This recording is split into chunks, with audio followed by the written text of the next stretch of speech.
definitely up to me. Okay, so Alan, please answer succinctly. In the past, and I have respect for you, but in the past you have had some slight grudge against Israel because Israel shipped a ton of weapons to Azerbaijan, and Azerbaijan used those weapons against Armenia. So my humble question is, now that Israel has recognized the Armenian genocide, are you happy to put aside your complaints about those weapon sales, or do you still have a grudge against Israel because of those weapons sales? We couldn't even enjoy 5 minutes of I'm not trying to be an asshole. It's an honest question, Norm. It's an honest fucking question. You know, Norm is right, but I will answer your question. I don't know. You have posed an interesting question. It would be based on whether they are continuing to sell weapons to Azerbaijan. It would certainly be interesting to see what happens with the war in Iran, because if the IRGC is eliminated, or if Iran no longer becomes a threat to Israel, then Israel's need to play nice, or pick a phrase, to continue relations with Azerbaijan may shift, because as of right now, Israel and Azerbaijan, one of the reasons why Israel has relations with Azerbaijan is because they provide intelligence to Israel about Iran. So let's put it this way, Simba, it's a good first step. We see the dynamics of the Middle East changing between Israel and Azerbaijan. We see it changing between Israel and Turkey.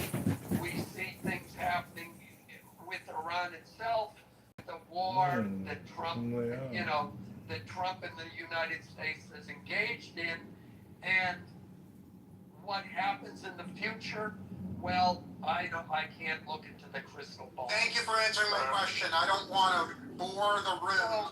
No, that's okay. I'm afraid that this topic is boring as fuck to the rest of the room, so I withdraw the topic. I'm happy to let the moderators reset the. Well, it's not just arms sale. Israel gets almost 70% of its oil for Azerbaijan, so I am still scratching my head why they did this. The last people you want to piss off is the Azerbaijanis. They give them a forward Hold on a second. Hold on a second. I'm not arguing with you, but I have a question. My understanding, and everyone in the room criticizes me, is that the genocide was committed entirely by Turkish people. So what Israel said was the Turkish people deliberately genocided Armenians. Israel never criticized Azerbaijan in any way. Is that accurate, or am I missing? I don't know. They walked downstairs as if nothing had happened, continuing to watch his family chest. Soon, the arrival of the ambulance attracted everyone's attention. When the crowd learned that the victim was the thug, they all clapped and cheered and quietly left the crime scene. To ensure the remaining 2 thugs received their due punishment, Ivan knew their meeting time was every Wednesday. He calculated the time was likely behind these 2 incidents and warned him to stay hidden, urging him not to go to the window, as he was the next target. Hearing this, the chief's son panicked and quickly blocked the window with a flower pot. Later, the chief led a team to search the bedrooms and evidence. After the search, they found nothing substantial. Just as the chief was about to leave, he unexpectedly noticed that the veteran's aunt had just returned home to retrieve her keys. The chief immediately realized what had happened and went to search at the aunt's house again. When the officers opened the gun cabinet, they were shocked to find that the sniper rifle had turned into a roll of waste paper. The chief walked over to the window and saw that it was the perfect position for a sniper, with the angle and sight line being ideal. However, despite his suspicions, he lacked concrete evidence and could not take action against the veteran. He sternly warned the veteran that his son lost even a single hair. The veteran's The veteran calmly replied, "It's too late, your son has already been killed." Upon hearing this, the bureau chief believed that his son had been murdered and was immediately plunged into extreme grief. The veteran set up a sniper rifle. The destruction of the Nord Stream 2 pipeline, etc., etc. If it's 70% now, that makes Israel even more dependent on Azerbaijan for its energy needs. But again, while Turkey and Azerbaijan have a close relationship, and it may have pissed off Azerbaijan, I don't think either is going to. I don't think Azerbaijan is going to stop selling oil, and I don't think Israel is going to stop buying oil. Okay, thank you. No further question. Simba, I just wanted to thank you for getting new material. Thank you very much. I really appreciate it. Out of my love of you, I'm not going to mention trans stuff for at least an hour, Marshall. I really appreciate that. And thank you know how hard it is for me to keep my mouth shut. I do know that it's hard. So thank you very much. I'm quivering. I'm like a heroin addict going through withdrawal. Well, what is your? Are you pro-trans or anti-trans? No. We're not going. And back to the Azerbaijani thing. I did not realize that Israel got 80% of its gas from Azerbaijan. 70. 70, okay. Yeah. And Marshall, let me just say. Stop trying to Jew us down on how much oil we get. Which reminds me, I have another funny joke. But Marshall, I didn't realize that you felt that I had been disrespecting you as a mod. And I apologize for that. I'm sorry, I got a little emotional about it. It doesn't happen often. It just like it happens. Yeah, it's happened enough for me to notice it. That's all. Yeah. But on my end, is that oftentimes I come into a room and I start getting dogpiled on, and I felt that you've gleefully joined in that dog pile. Oh, Alan, I'm sorry. I will do a much better job next time to not dogpile. I also apologize. It's okay. I have a question for Al. So Al, Wait, I'm not done Okay. mea culpa with Marshall. So, and the reason why is that since I've always perceived you as being on the conservative side of things, I was more sensitive to it because it's like, why is the soldier from our side shooting at me when we're engaged in this battle? So it was, if someone from the left starts dogpiling me, I expect it, but I didn't expect it from you, which is why I was more sensitive to it. Well, Alan, I'm sorry about that, and I will next time do a much better job to not dogpile. But you are right. When other mods interrupt, if I hear them, I will stop talking. And I wasn't doing that with you, and I should, and you're right. So I apologize for that too. Apology accepted, water under the bridge, we don't even have to worry about it no more. I have a question for you, Alan. Okay, no, I have one more thing. Norm, it's Hunt Track or some Michigan. This town voted in all Muslim city council and mayor, and now that city council has outlawed all pride flags, and the Jewish members of the city are upset too. But one woman who's Jewish, I think, and really complaining about it, and you could not make this up.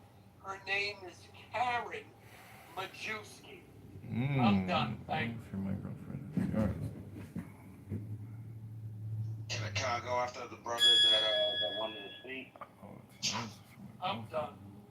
Yes, Alan, go ahead. But you have to work the name Karen Majewski into a sentence. girlfriend. Hey, normal man. I'm gonna give you your flowers today, man. I wanted to say that this is Fleming, by the way. One of the things that stuck with me. This is one of the things that stuck with me, man. You and I had a conversation, and you said, man, Hashem wouldn't like that. This is to do righteousness is holy. And I wanted to thank you actually for that, man. for that. You know, even though I'm a Muslim, you know, Hashem, Allah is the same God. You know, and I want to thank you that. I want to thank you for saying that, man. It was a conversation we had. It was a different, but I want to thank you for that, man.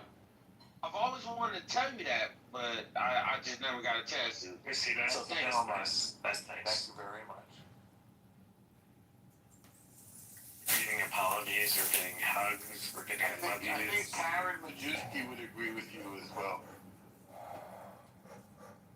And she's Jewish. Wait, is it No, is it Karensky or Karen Majewski now? Karen Majewski. Sounds Not Roman Majewski, Catholic. Karensky? Maybe Polish. Yeah, most likely Polish Roman Catholic. I just want to say, I've never really met any like legitimate. How do I put this? I would say godly men that are Christian nationalists. Like I would say most of them are sleazebags, and they are. I would say just they're reactionaries at best. I don't think they're actually. There's any really serious people that are Christian nationalists. I mean, What does that even mean? They're not as serious as Pepe's violent threat level? What the fuck does this even mean? Fucking everybody here is a highly annoying person. It's got to be the truth. It's what's happening here. It's like, why are people coming back? It's because they're extremely annoyed with the highly annoying people on this app who just talk and say stupid shit and waste all their time. Jesus loves you too. Actually comes from the European Enlightenment. Is the idea of tolerance. Jews don't by necessity, like, we're not learning for other religions, we're not going to be around because there's not many of us. And I think it's a fundamental aspect of Judaism to respect other people, respect other faiths. And on the other hand, is it also an issue that we are now welcoming cultures into the West who want to use our values to destroy our values? So those are some of the contradictions. And then another person also said that they felt that Christian nationalism was like the Taliban. In other words, was inherently sort of intolerant, totalitarian. And there's some examples of people at all points along the spectrum, including Doug Wilson and Nick Fuentes. Well, I think Doug Wilson's have very low opinions. I believe he doesn't even. You can't even do that. It would be illegal to do the Eucharist or some shit. I don't know. I personally don't. I have a very view of non-Catholics. With the Orthodox being an exception, I really very horrible view of these people. So I can really give a shit what they have to say, but I would say I don't know that Christianity is necessarily tolerant. Going throughout history, I wouldn't say it was that tolerant. I think it's just we're. Like you said, through the Enlightenment, and even after the Revolution, our founders, they were obviously. This is John Kitover, Chicago mayoral candidate. We're listening to highly annoying people, extremely annoying people who just talk. They have no purpose whatsoever. It's kind of like a weird hypnosis meditation that the group goes into. And it's basically like AA or NA, where the group comes together and they just say whatever is on top of mind. I think somebody might introduce a new topic. It just keeps rotating. Circular watermelon logic. They don't really believe Enjoy. in freedom of religion. They don't really believe in pluralism.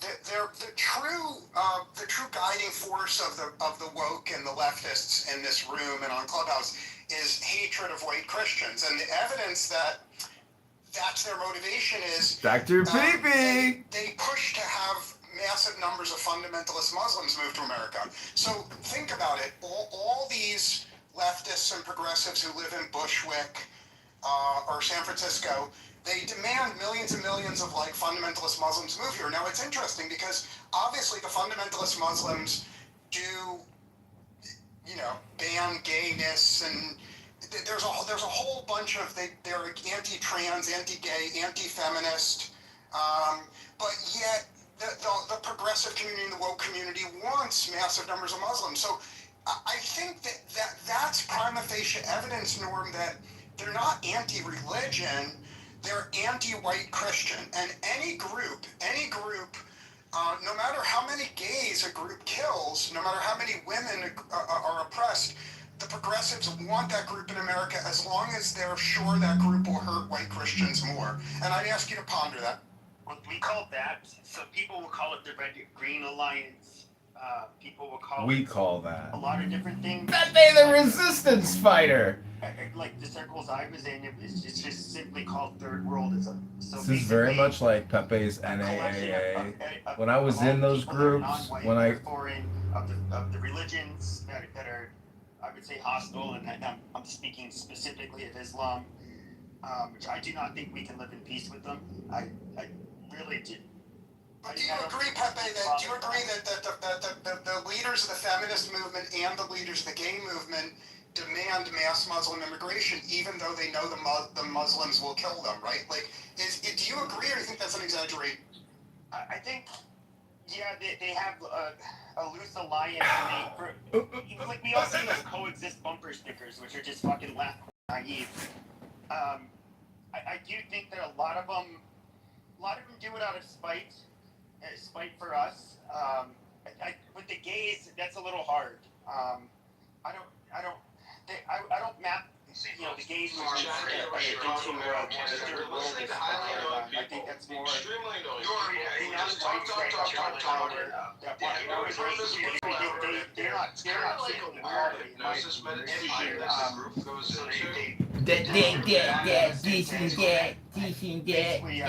opinion. You know, have a bigger piece of the pie. It's just how people Yeah, and I wouldn't slur the gay community in Europe is different. So, for example, people don't know this, but the leader of the anti-immigration party in Germany is actually a lesbian, and she increasingly in Europe, and I'm happy to hear criticism. I believe in Europe, gay people now realize that the Muslims will kill them. So gay people are increasingly voting for the nationalist parties like Alliance for Deutschland and Marine Le Pen. However, in America, the gay community has not realized that Muslims will kill them, and I believe the gays in America still vote for mass Muslim immigration, but I'm happy to hear criticism. Yeah, maybe the queers for Palestine. Yeah, I mean, Have you heard of the dichotomy between European gays and American gays, Pepe, or you think there is that new? Well, I think that the issue is that Islam, they don't have to deal with much of the bullshit from Muslims here in the United States. Is there? Yeah, in certain communities, They're like 3% of the overall population, right? Yeah, they'll be like maybe in Dearborn, Michigan, or something like that. But overall, they're such a small percentage of the population they can't fuck with anybody. In Europe, it's a whole different story. In many, you know, they're everywhere, and so they would feel unsafe by these people, whereas homosexuals in the United States wouldn't. So I mean, that would be my explanation. Like, I personally don't fear Muslims in this country that much. I mean, I don't think we should be inviting them in, but I don't think that they're going to ever be able to. Because I get Zionists that will be like, oh, they're going to take over your country. You just wait and see. And it's like, nah, I really don't see how that's going to happen. But in Europe, it definitely could happen. I would like to go back to what you said about gay people wanting to take over and minorities wanting to take over as some sort of dominance. Yeah. Yeah, explain that. Oh, that's just how people are. When you get different communities from different countries, the people that they'll compete with the other immigrants, obviously, but the one group that has let's say the majority, the one that have, I guess you could say, the power, just basically because they're the majority, they'll seek to gain more influence to try to put themselves at the, I guess the top of the pyramid to put their people in a better position. It's not something that I think is inherent to foreigners. I think every group of people operates that way. But they, of course, they'll have their. I think they'll have a lot of political speech and propaganda guised as being promoting equality or a lot of these good virtues, when in reality it's just them, wanting to politically gain power. I believe in Europe, gay people now realize that the Muslims will kill them, so gay people are increasingly voting for the nationalist parties like Alliance for Deutschland and Marine Le Pen. However, admitted that the biggest threat to our national security is white nationalists, white supremacists, and people who, Proud Boys, all of that, all of the big assholes, who basically want to make this country, some sort of Eurocentric utopia, whatever. Trad Catholics too. Yeah, it's like I think that it's David huh? Yeah, go ahead, Jay. Sorry. Yeah, what I want to do is there's this narrative that if minorities gain power, then all of a sudden they will, or gain equality, that all of a sudden they will push for power and dominance. And I feel like that is a complete falsehood. It's based on fear and irrationality. And it's really actually a bit of projection because really the people who have pushed for power is heterosexual Interesting. men, particularly, and historically, that's just what it is. We're the status quo. I mean, that makes sense. If you're the majority, it's great. The majority has been white, and the majority has been Christian. That is the status quo. That's just like going into Mexico. I expect the hierarchy to be Mexican because they're the status quo in Mexico. But what you're glossing over is how they became the status quo. Because white people or European people of European descent are not the originators of what America was. A lot of people like to gloss over that fact. Oh, we're not. We're not. There are people. No, I mean, original peoples came to the New World between 35 and 33,000 years ago. Yeah, but I'm talking about America, the culture, the country, the system we have. Oh, I thought we were talking about settlement. No, I'm not talking about the land. You're talking about the East Coast culture. Okay, I'm talking about everything built on top of this land. Clearly had that was because of the primarily Anglo founders that ended up in pioneers that came here. Nobody denies that part. That's why, despite Australia or New Zealand being so far away, our countries are nearly a spitting image of each other because the founding population was that similar. Where they were basically the same fucking people, or the same culture, I should say. So, no, I think that, and I'm not an Anglo, but there's no denying they are the proprietors of the United States of America. Like, it's just... They're the proprietors of the eastern part of the country, right? Like, when you get to modern America, it looks very Hispanic, very African-American, very Anglo, right? Like, those three cultural, racial groups seem to kind of dominate. If you read, American Nations by Colin Woodard, you've heard me reference this before, Pepe, but it's this, it's this idea that there are like 11 separate cultural nations, and the 11 separate cultural nations are promulgated on how we settled. Our area is called the North Day, right? And it's like it gains its culture from the ranching culture of northern Mexico, basically. Right, so like where you live, where I live, Europeans as well. So I mean, it's just. Well, yeah, I mean, look, there's Europeans living here. I'm were the I'm not founders saying. of this country, which is No, exactly what Pepe, I'm not saying the Europeans were not the progenitors in the East. I'm not saying that the Spanish were not the progenitors in the West. I'm saying, I think to Jay's point, the folks that we rolled over to build on top of, they were here 35 to 33,000 years ago. Those people got here through a combination of the Bering Strait, Polynesian settlement, Yeah, I'm as not, well I'm not as interested in that. other forms We of all know there settlement, were right? Native Americans here. We all know that. I mean, that's Yeah, but it's part Oh, of I can't now, dehumanizing baby. the prelude to genocide, right? What the progressive community does succinctly is they say whatever group controlled a piece of land before Europeans arrived, that's the authentic indigenous people, and those people have the right. Because it is. I love history. You can't tell the story of modern America without telling the story of the natives that got here 35 to 33,000 years ago. Marshall, I wasn't finishing my point. I wasn't finishing my point. The point Sorry, is go ahead.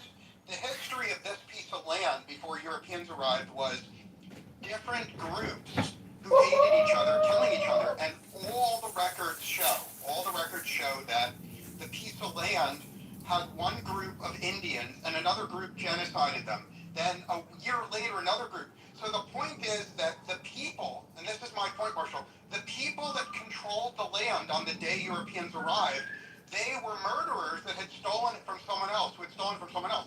So, and the conceit of the progressive community and the conceit of the woke is that the group that had murdered and genocided their way into that land, because they're not white, they're legitimate, but the white people that arrived are illegitimate. No, no.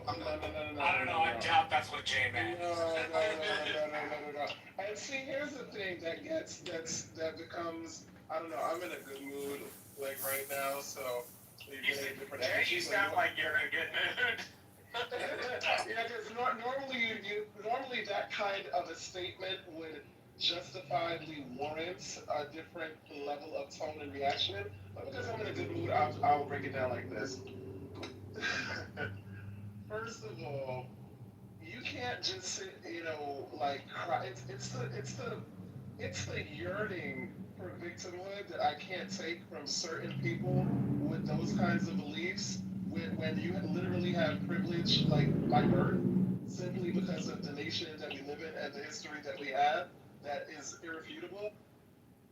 People, the difference is there was not just the like, oh, like you have a war, or people kill each other and then it just ends there and there's like peace. No, there's been systems in place to have a sort of caste system of people within this country from the very beginning. It's like look at all the wealth that has been stolen, the generations of wealth that has been, They were here 35 to 33,000 years ago. Those people got here through a combination of the Bering Strait, Polynesian settlement. there's a lot of non-white people.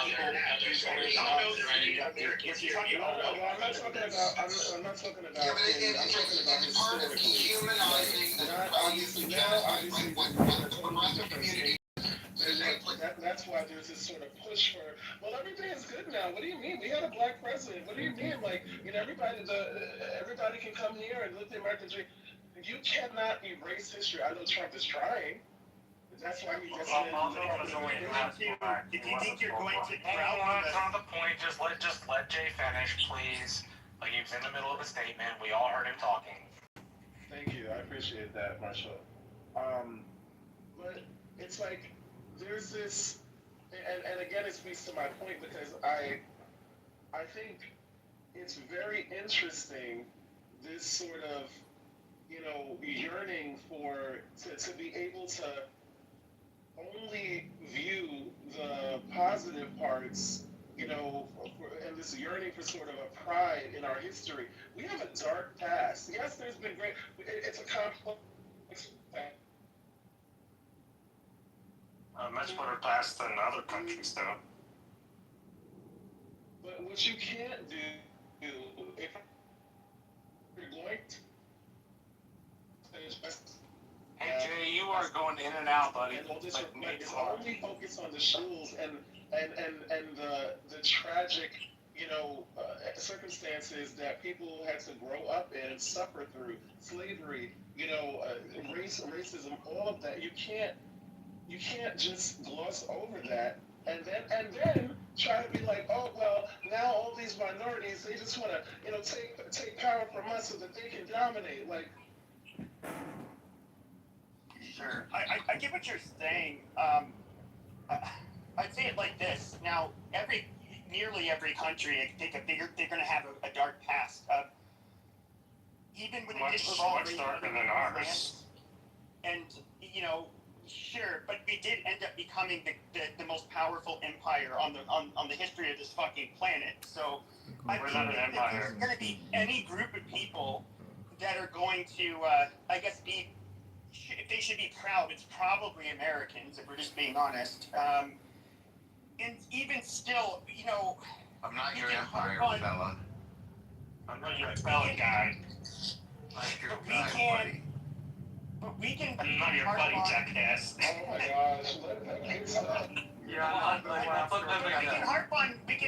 You did touch upon it, and particularly the plight of African Americans. There were things that were obviously morally wrong. But I would say there's a little bit of a caveat. This is not my opinion. This is a fact. In every country where you have blacks as a minority, they are the de facto underclass. They are the de facto. They're the ones who don't do very well. You can give a million reasons why, but black people in particular do not get treated well anywhere. They tend not to perform very well anywhere. Some of them do, but I do think there's other issues that, and us ushering in a bunch of immigrants, whether it's Southern Asians, East Asians, Latinos, all of Latin America is pretty racist towards blacks. It does not improve your situation. In fact, the group of black people that have the best outcomes in comparison to any other blacks in the world aren't the ones from the United States. You can harp on the history, but then you can look at you're the most privileged black people in the world. I really don't. I think you should look at it through a different perspective. Yeah. I mean, there's some wealthy black people in France.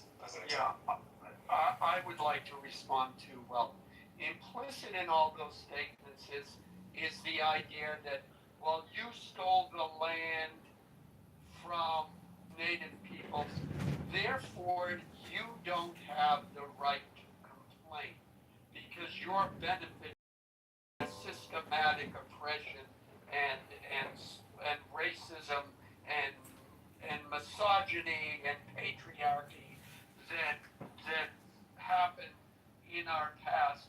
So if other people are going to do that to you, you just gotta sit and take it. No, we don't. Because white Europeans came to this country and engaged with the native peoples who had done nothing with it for 10,000 years. You look at the technological achievement of Europe, that was brought to the United States. And so that's issue number one. Number two, I'm sorry if this offends people, but this country was built by white Western European males. It was not built by the African Americans. They did contribute some, but no, this country was not built on their backs.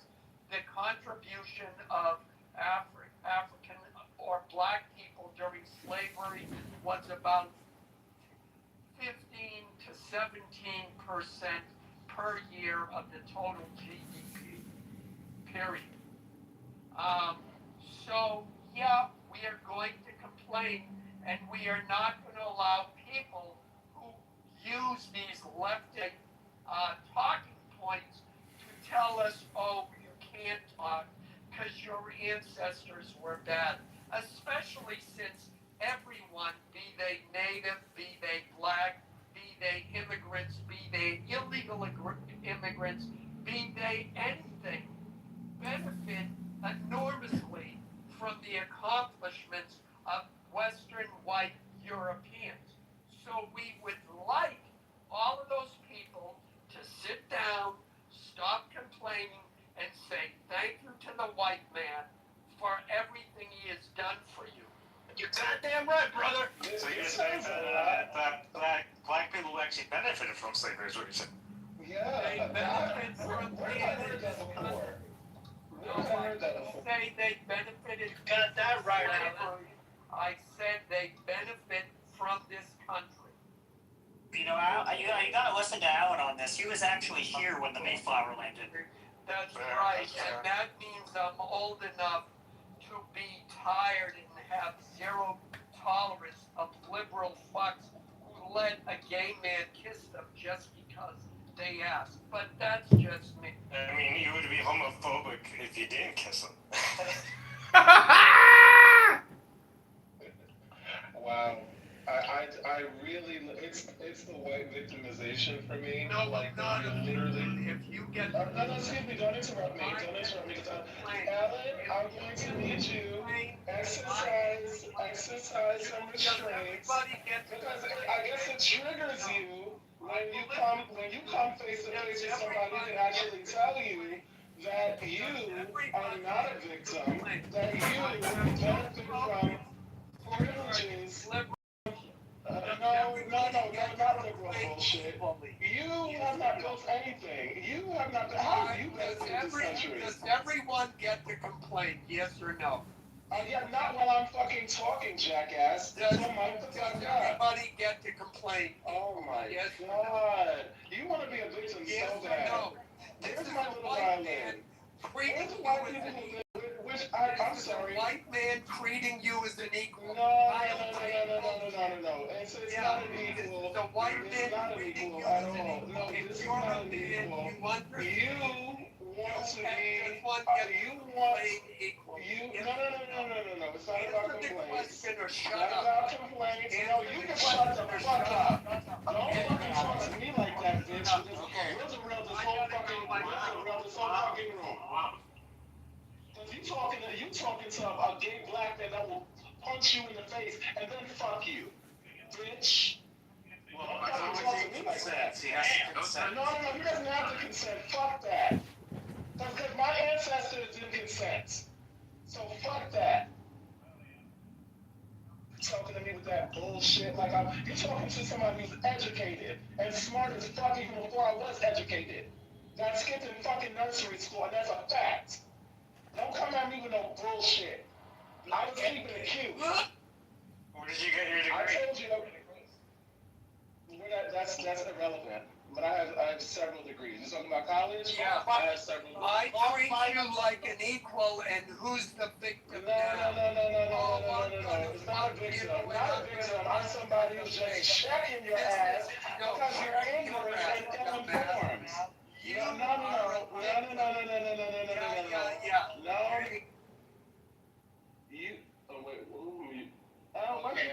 The room. Did we hear from Jay and then hear from Alan afterwards, or whoever was going to go next?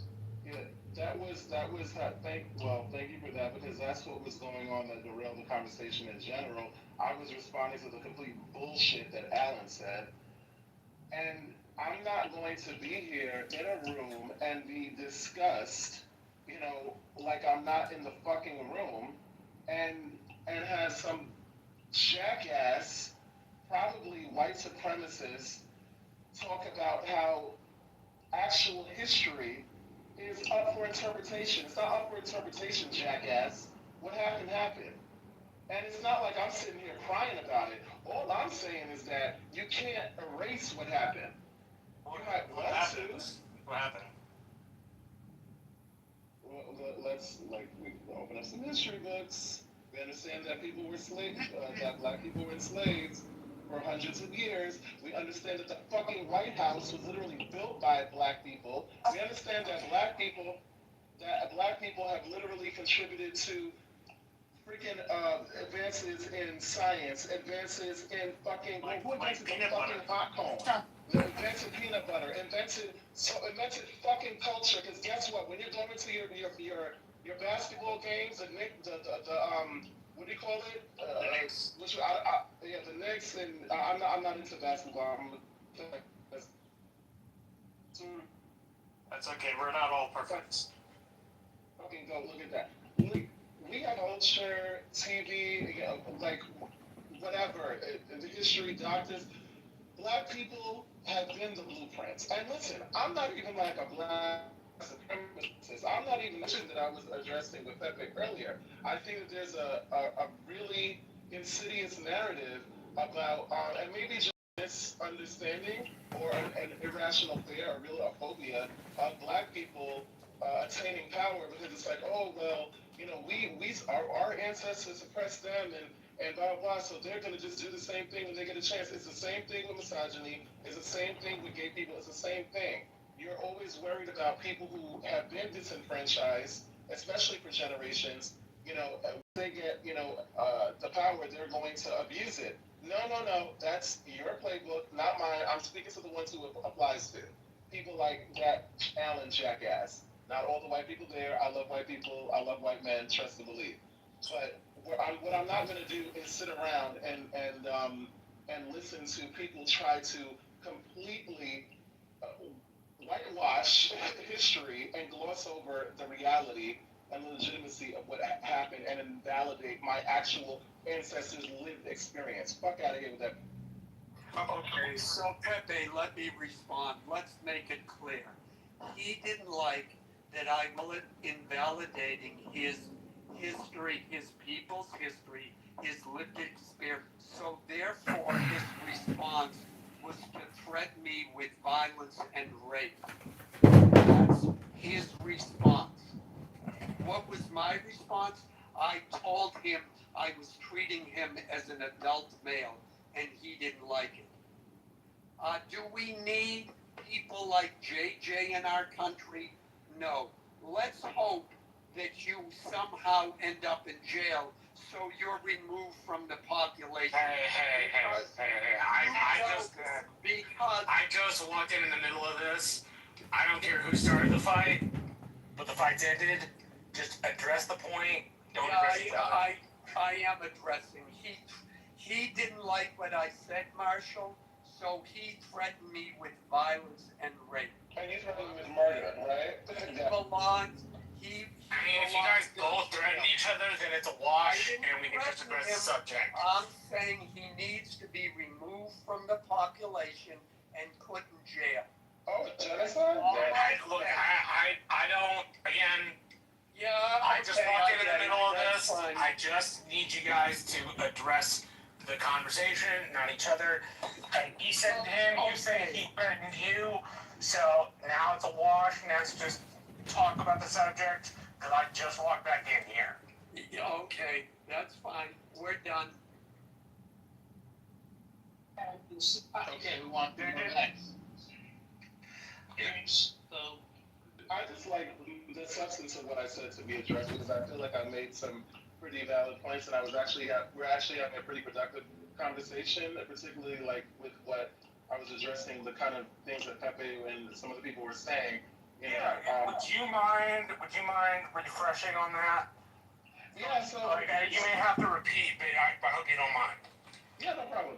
No, so what I was just saying is that, you know, basically there is just this narrative around, you know, minorities attaining power and a sort of irrational fear of like, you know, what can happen to like a slippery slope of, oh, well, if we give them power, then, you know, they're going to oppress us the way that our ancestors oppressed them, and they're just waiting to get in there and I've heard that. I live in an area that's 95% Hispanic, and I can count. Just give me a sec, Pepe. And I can count on like one hand the number of times somebody called me a cracker. Right? Sometimes they would call, like, when I was growing up, they would call me güero. Right, like little, like that's not even a mean word, though. No, what I was gonna say was like I don't take güero or güerito to be like a mean thing. Like I never took it as a mean thing. My point is like I grew up in an area where minorities controlled the government and the levers of power, and like far from the minorities taking vengeance upon the Anglos that lived in the Rio Grande Valley, right? Like we've been treated with respect and decency. So I hear where you're coming from, JJ, because that seems to be when I get around large groups of white people and this conversation comes up. That tends to be the conversation. Oh, if we give them power, they'll oppress us the way we oppress them. Well, Mexico did invade Texas. Guys, I'm talking about other people I've talked to. Like who? The white KKK guy that shops at Target and fucking rides a bicycle from like fucking Toys R Us in the 1980s? Honestly, people I went to college with.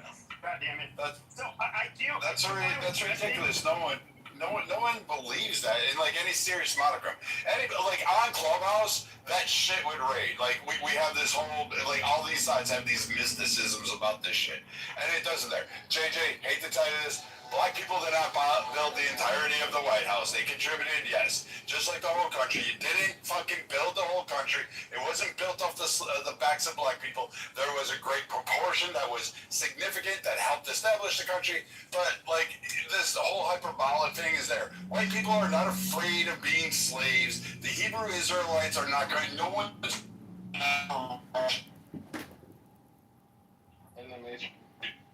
And it was 15. No one's going to give anyone hates gay. Nobody really hates kids that much. Well, I take that back. There are some people that hate fucking kids.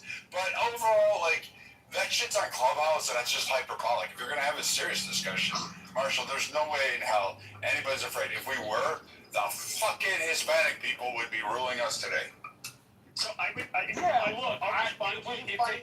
was an anecdotal perspective from like one interaction I had at one time. So, Jay, yeah, go on, Pepe.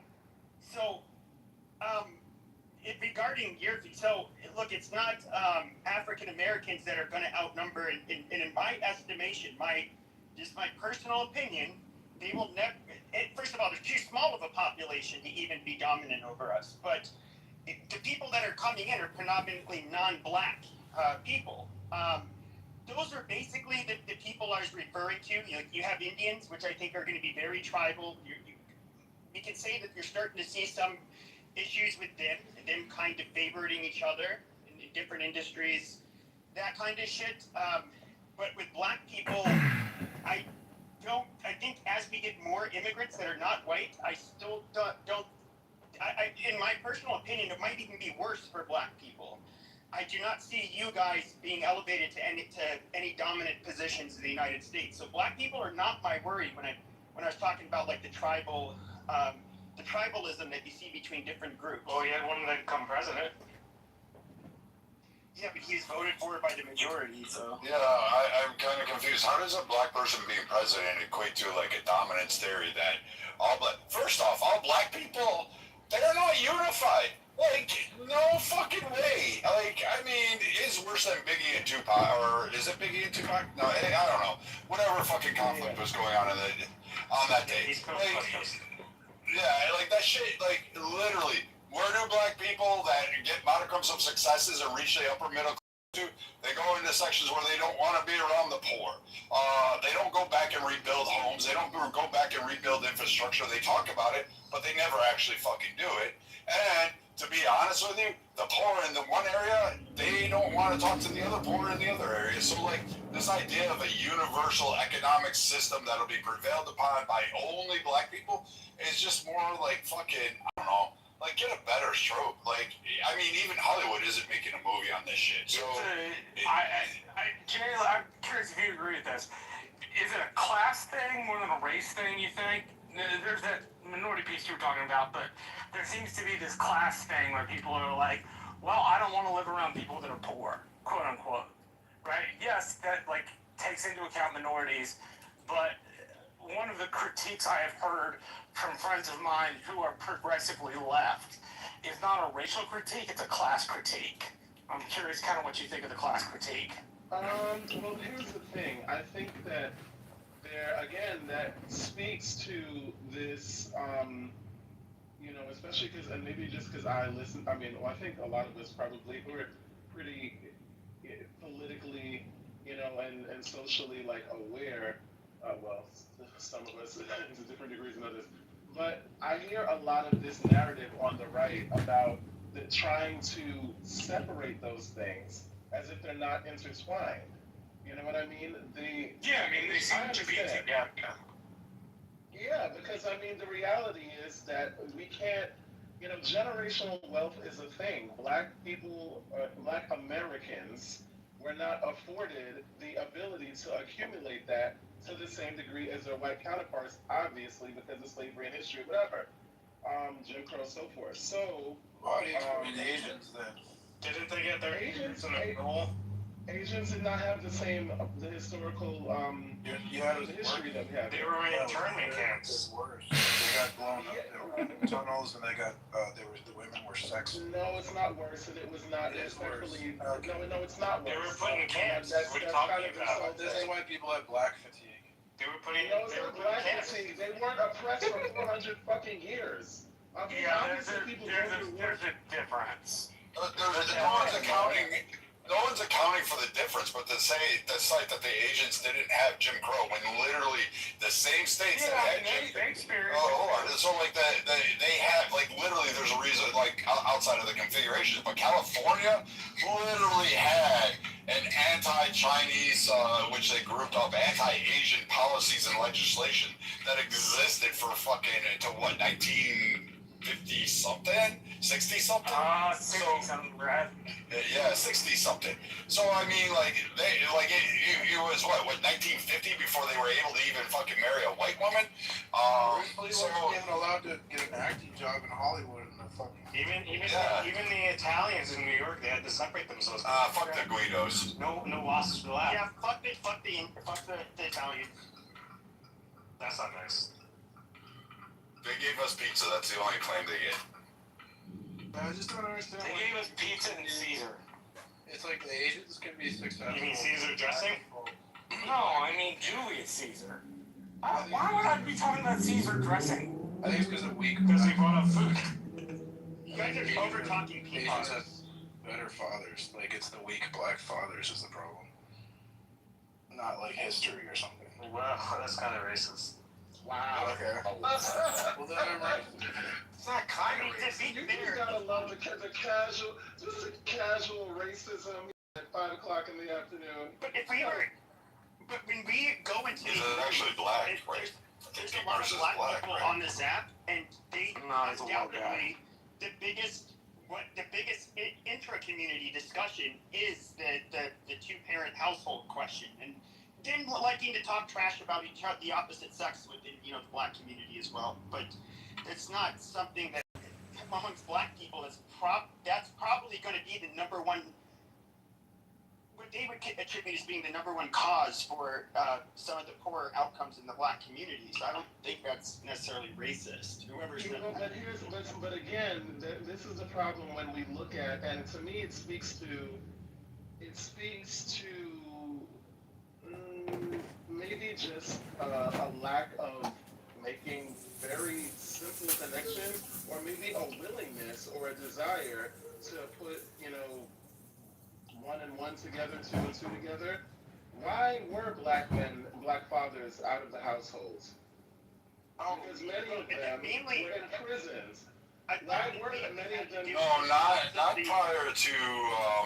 When you talk about the social expansion I thought programs. it was the deindustrialization in particular, where a lot of people from the South, white and black, moved up to the Midwest, and they had jobs that could pay for a family, and those jobs went away, and a lot of hardships they ended up facing a lot of them, and then there's maybe some social policies that were not the best, like the only allowing the women to stay in Section 8 and so forth, that kind of shit. But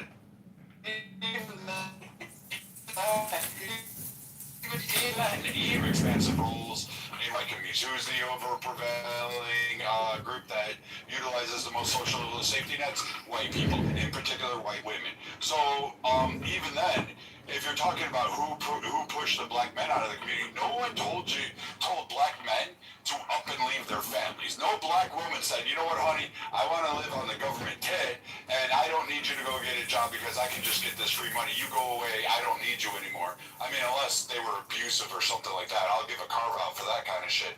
But really, a majority, black women weren't telling black fathers to get the hell out of the household in any kind of facet.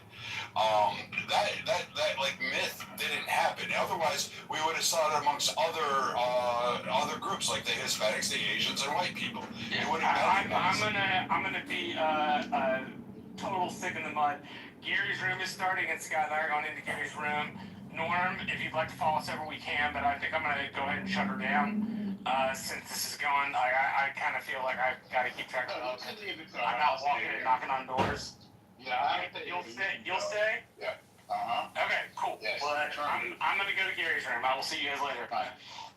Enjoy. But Jay, do you agree with that? Like, I mean, black women did definitely. There's no point in the history of this country where black women say, "Get the fuck out of the household and stop helping me raise these kids." Yeah, of course not. Like, so there's literally, first of all, we have to acknowledge just like logic, basic logic. Most problems have more than one. It's not just a simple, cause. There's multiple causes. So you're saying it's good to tell you.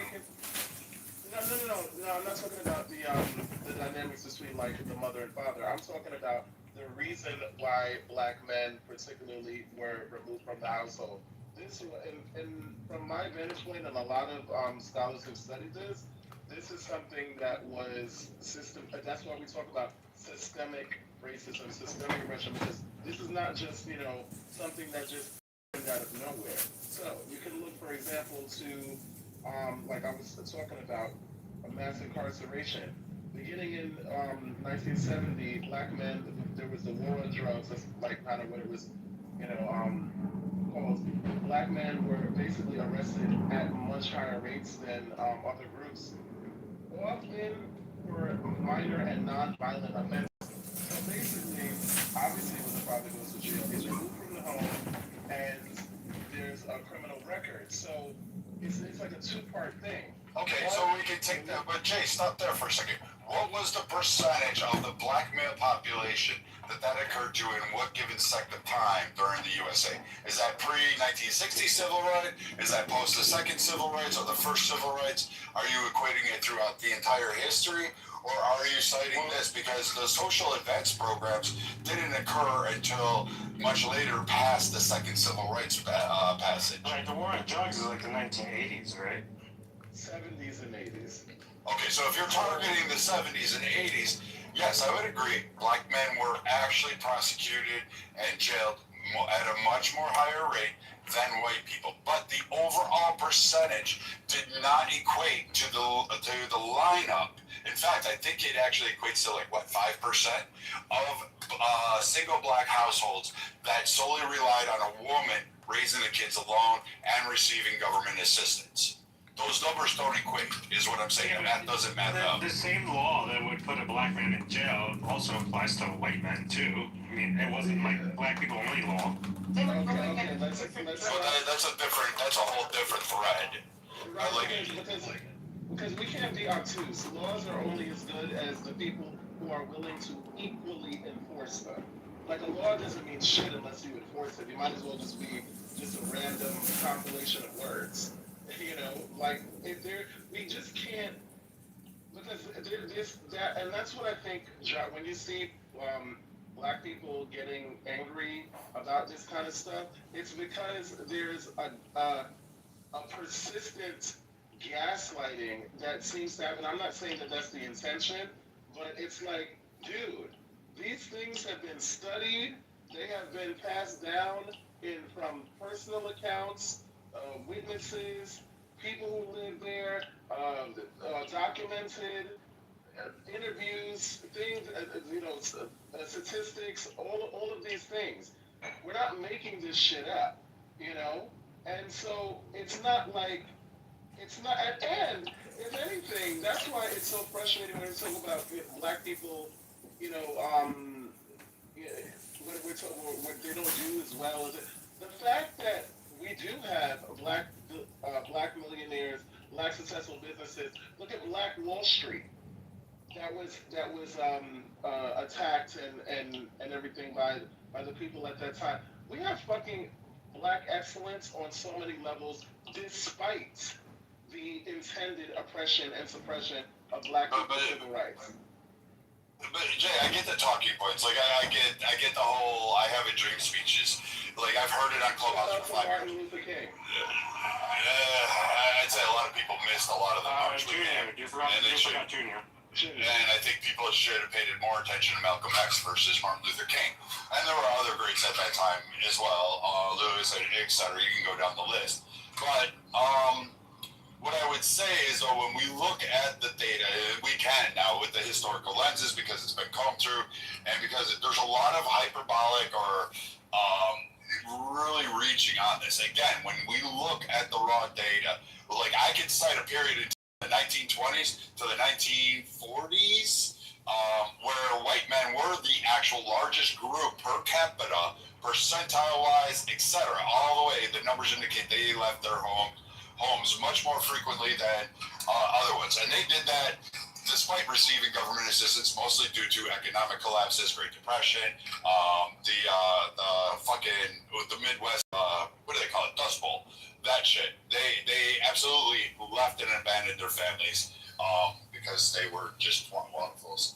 But overall, like we could say that the inclinations are more along the lines of, hey, no one actually pushed that narrative.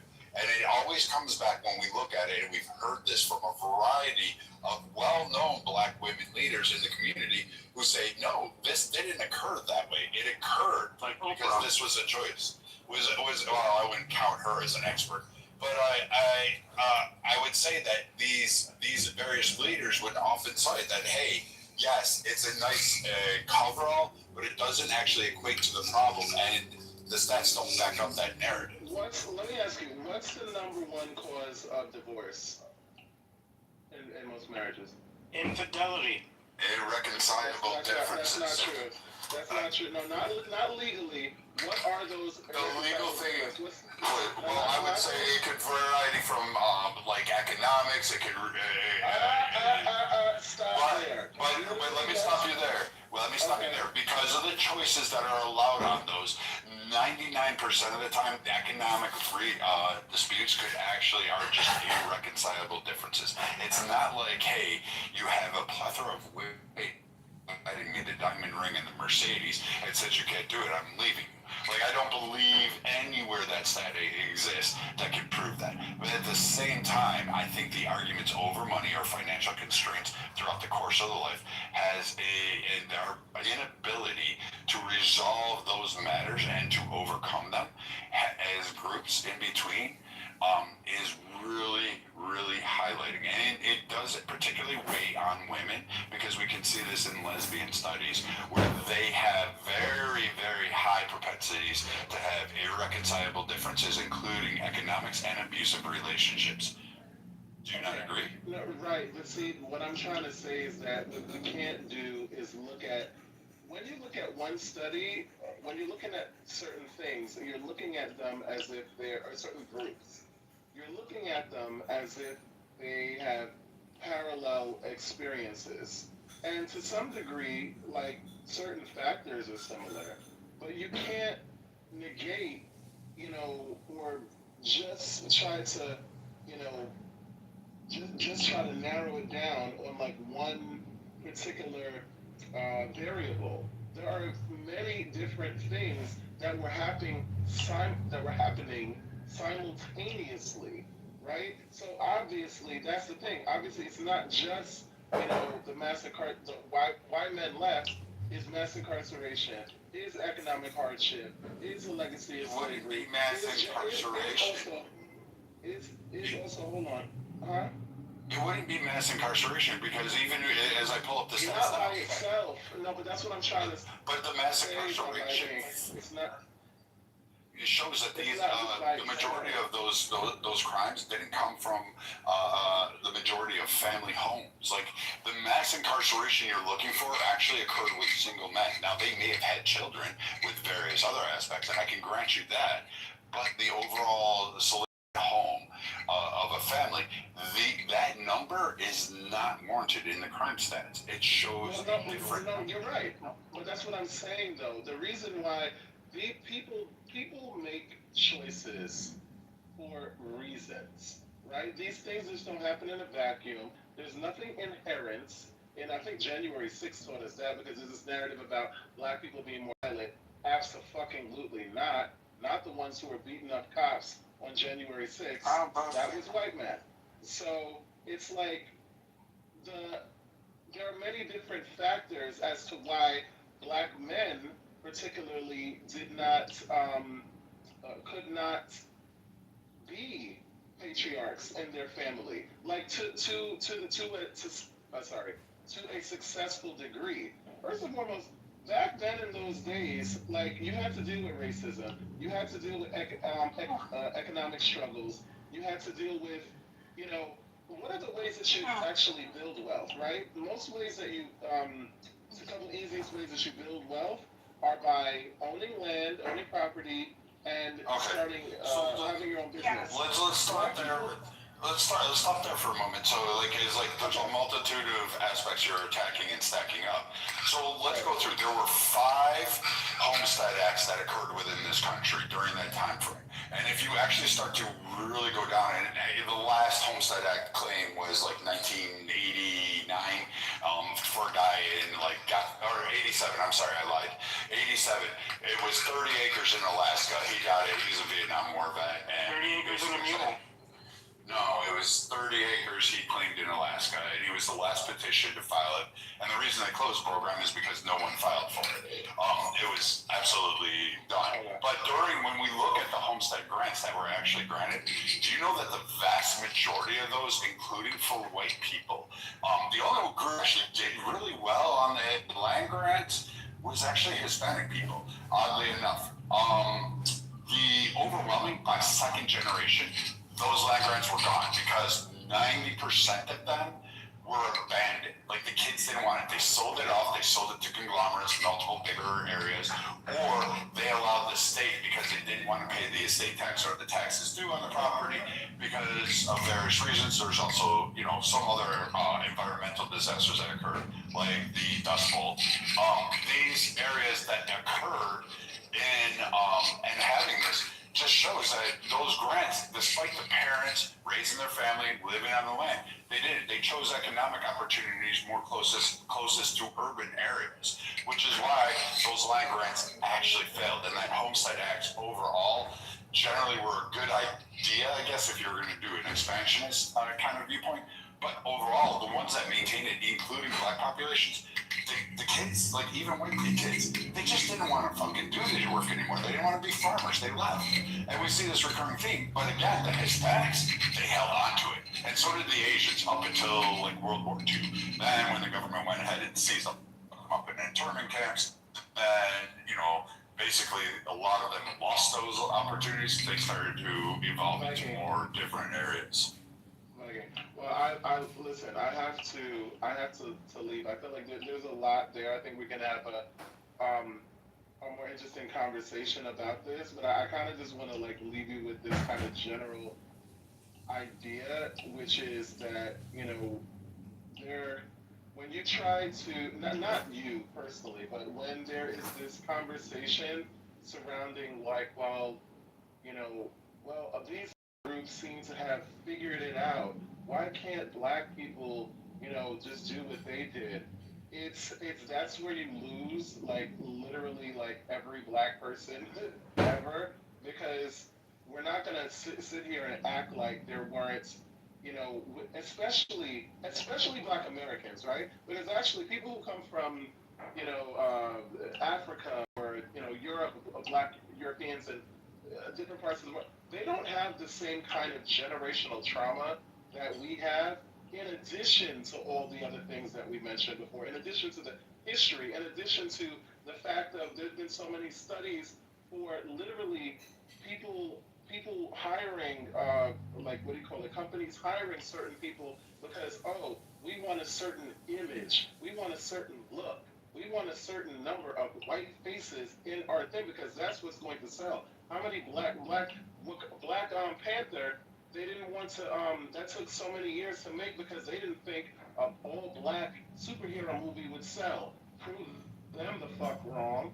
You know, it's like there's been so many different Spawn was a better one, but yeah, but so that's my thing. I think that like listen, I'm somebody who listen. You're talking to an educated, smart as a whip motherfucker from Queens, New York, like Queens finest, New York's finest. no, Jay, I like you. I'm not discounting. I'm not trying to. No, not me. I'm just saying. Like, I'm not because it's there's like a narrative of everybody just wants to be a victim. No. It's just about like let's just acknowledge what happened and be a little bit more nuanced in our evaluation, especially. That's what I'm asking. That's what I'm asking too. Is don't give me the gloss over. Like I get the MLK thing. Like, and I use that as a tongue in cheek.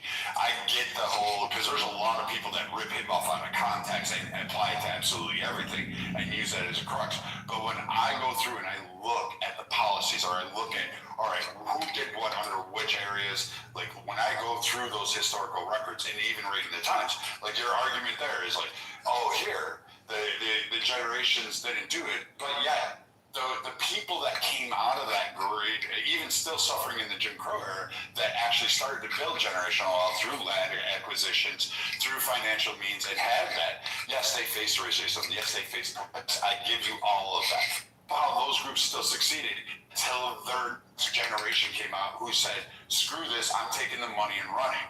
And that was it. And it didn't just occur in black communities.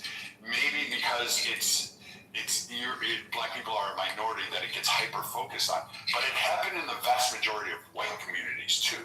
So when we look at these two demographics side by side, you see very similar slopes of like removal from opportunities for generational wealth, despite their families actually providing that narrative and facing those. And so when I look at that and I hear, oh, well, it was because of racism. Yes, but there was the pathway. Yes, I'll give you like the GI Bill. I'll give you trades and patent marks. I get that. The 75,000 patents that existed, that definitely would have brought wealth to black people. I give you all of that, including the artwork, some of the script.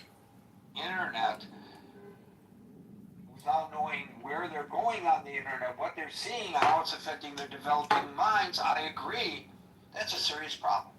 So, should we support a social ban for children, or should we say it's mom and dad's responsibility, not the government's? We don't need a nanny government. I'm going to start opening it up to folks on the stage to speak in the order in which I do. Alan, are you interested in commenting on this one? If Alan doesn't answer, folks, for those who don't know, he is running a small retail business, and he's probably with a customer. And so, actually, when Alan cannot come to the microphone, I'm happy, believe it or not, because it means he's hopefully making moolah shmoolah, and that's important, because we don't want to just, as much as I want people to be involved in what we're doing, taking care of business comes first, right? So we'll go to Scott, followed by Marshall. Yeah, okay. Here we go. Yeah, I mean, look, I don't have a ton to say other than, of course, the number one advocate for this policy of social media banning and this sort of stuff is Jonathan Haidt, right? I mean, he's an NYU psychologist who wrote the book The Anxious Generation. He focuses on the rates of anxiety and other mental health problems that are increasing in this teenage generation. He links this to emergence of social media, decline exploratory play. Oh, baby, He wants to go pull further later. than social media. He wants an entire smartphone. Right? So, I mean, you can Google Jonathan Haidt, he's the parenting stuff. And then, yeah, there are people that challenge this, right? I mean, people that challenge it say, look, it's oversimplification. Social media helps us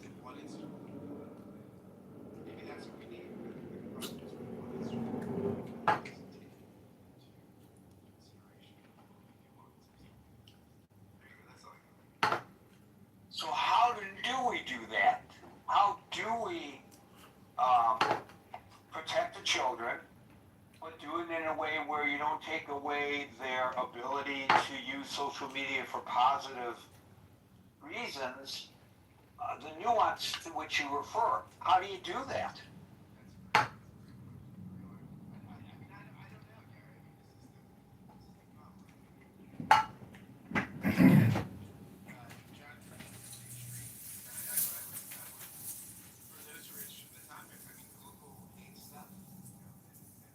Also, you'll come up with people. I came up with an article today about a woman in the Guardian.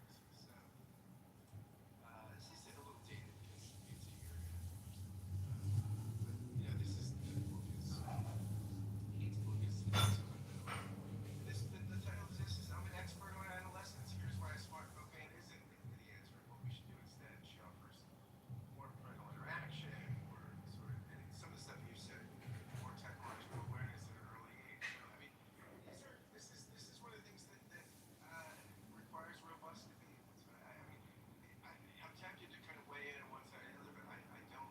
I'm not. I don't know the answer. I do know that vigorous conversation. You know, it occurs to me, Scott, that even the most mundane,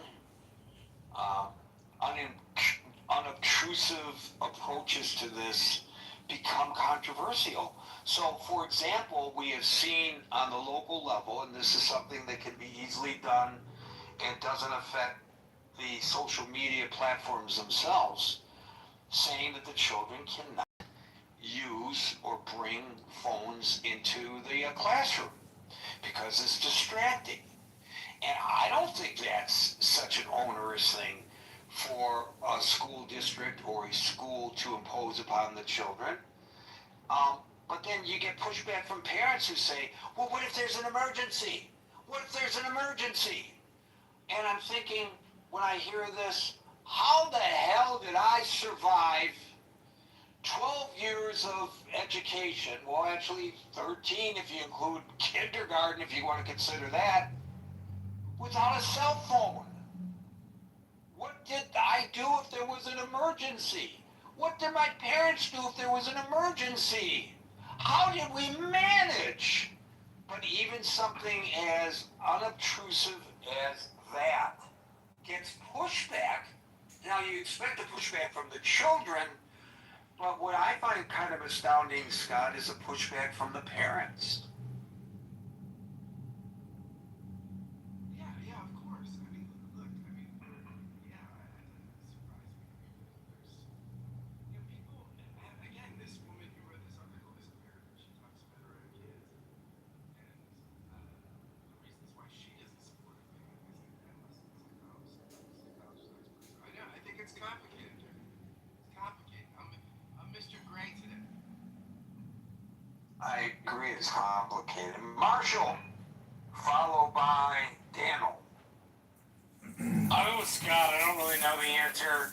I do think that you want to introduce tech gradually, and tech should only be accessible in family areas to kids, right? So if you want to play a computer game, great, but it's got to be in the family room, right? You're not allowed a computer in your bedroom. You're not allowed a TV in your bedroom. You gotta have books in your bedroom or toys, right? You need more free play. That's about the end of what I think. So that's interesting that you should say that. I'm actually thinking about that as well. For my days when I was parenting, when we had one computer for the family, and I think I've mentioned this here before, but my decision was, and my wife's decision was, we would put that computer up against the wall, so if the children used the computer, their backs were to us, and we could walk past any time that we want and look over their shoulder and see what they were doing. But today, the computer, as we all know, is a handheld device, which they take with them everywhere that they go. How's a parent supposed to enforce what you just suggest? Under my metric, you would not get to take it with you everywhere. It would be in one place. You would have to use it in one particular place, and it wouldn't move from there. So in your metric, your children would not have, you would not allow them to have smartphones. No, I'm buying flip phones. Okay, so now here comes the pushback from your children, and they say, Dad, everybody else has an iPhone, and I'm being bullied because, ha ha ha, you only have a flip phone, and they're making fun of me, Daddy. What do you say then? Start getting you picked on. What the fuck? Okay, so your argument is the Gary parents Baumgarten. are responsible argument. Yes, parents are absolutely responsible. If they let their kids mess around with devices and they don't pay attention to what their kids are doing, they're responsible for everything they get. So you would be opposed to this legislation, the nanny legislation, as you might call it? I'm putting the words in your mouth. I'm not so sure I would be opposed to it, but I'm certainly opposed to the idea. I'm certainly opposed to big government in general, but the idea of keeping kids off computers, I think, should be a parental thing. I don't think it should be a government thing. But of course, so I'm not opposed to the legislation in part, but I am opposed to this idea that parents can't parent their children, that they need the nanny state to do it. Right. So the problem, of course, is that's great for Marshall's household, and that's great for my next door neighbor, who I use as an example, their household. You guys know that we're talking about you over here? But what about all the other families that, they don't have these strong parental skills? Shouldn't the government step in, or should we allow things to continue to run amok and say, well, that's on the parent? I don't know. I don't have a good answer for that. I don't think the government has a good answer for that either, Marshall. Remember what Reagan said about the man from the government coming to your front door? Dano, followed by Amir. The prodigal son has returned. Thank you for having me on the stage, Gary. Can you guys hear me okay? I'm just in headphones. No, I don't hear you at all. Yeah, we hear you. Okay, good. All right. I mean, what it comes down to is, what does the word freedom mean to you? I mean, is freedom just about, I can have my kid on social media all day, I can do whatever I want, this is a free country, blah, blah, blah, blah, blah. We have no responsibility for anyone else within our community. I think my kids have the freedom to potentially get groomed, lose their attention span to content, have higher rates of depression, become socially stupid. One great example is in France, the beautiful country of France.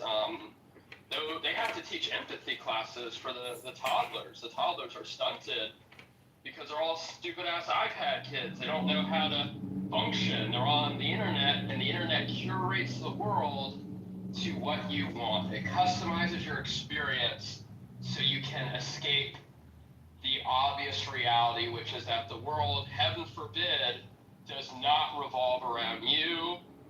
And that's the danger of the whole internet. I think we don't go far enough. I think we should do what Doom talks about. I think we need to unplug the whole fucking internet. We need a Butlerian revolution. Just fuck it. Get rid of the whole internet. Politics would be fixed. Dating would be fixed. So many problems that we're dealing with now would be fixed. Mental health would be fixed. All from the fucking internet. Let's unplug this bad boy. Experiment fucking over. And when Marshall says, like the government doing that, that's fine. We can do a peaceful grassroots movement and destroy this machine. Thank you. Well, I think it's going to be hard for you and I to go out there and pull the plug on the internet. It sounds like a great concept, maybe, except for the fact that it would kill this forum. And what would we do, ladies and gentlemen? We'd have to. What would we do without the critical We all thinking come to forum? your home, get. Yeah, we meet up at bars and places in person and be able to smell and touch each other again. It's a great concept, but you don't believe it's going to ever happen or could happen. No, I don't think it will. I think it's gonna, centuries from now, it will be the death knell of all humanity. But what can you fucking do? It's just like the nuclear bomb. Bad idea, but can't do shit about it. I saw a headline today, and I will acknowledge that I did not read the story, but I think it's apropos to your point. And the headline said, humans used to control machines, not so much any longer, or something like that. So there's something to be said for that as well. And as Larry, my good friend Larry down there in the audience said to me in the text just before we started this, well, what about banning it for adults? And maybe he has a point, and you seem to be articulating his point pretty well there, Daniel. Thank you and welcome back. Amir, followed by Jules. Thanks, Gary. Hi, everyone. Yes, it's obviously a very difficult issue, topic, and I don't have, nobody has all the answers, but I think I have part of the answer, and I think that part of the answer is about digital savviness, and that comes through education. I actually think that digital savvy sort of curriculum framework that would kind of provide a kind of a structured pathway to sort of equip children with kind of not just the standard functional ICT, but also understand what they're facing, what the dangers are, what the critical data is, how has this thing has evolved, what are the safeties in terms of online safety skills, and how students or people can transition from sort of being a basic operator to sort of think about it in a sort of more critical way, and become capable digital citizens. Basically, I think education is probably a big part of the answer here, rather than sort of limiting or banning, which I sort of philosophically disagree with, in all accounts. But just as everybody else is free, governments are also free to introduce curriculum into the schools at a very early age. In the UK, if I'm not mistaken, there is something called the Essential Digital Skill Framework. There is an equivalent of that under EU as well. And these are very good techniques to sort of create little workshops for students.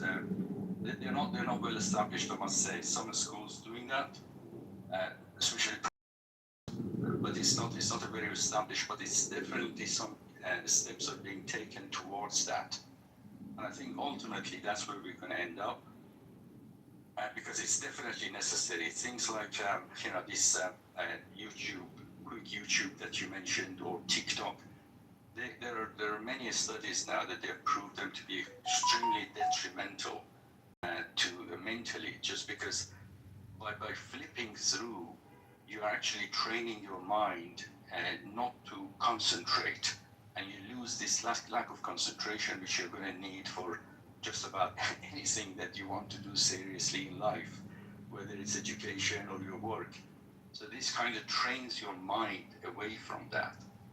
And these things need to be sort of highlighted. And the best way you can do that is to do it at an early age in a classroom, create little groups like a workshop, ask the students themselves to actually do research online in front of the computers in the classroom, and find out what the actual issues are.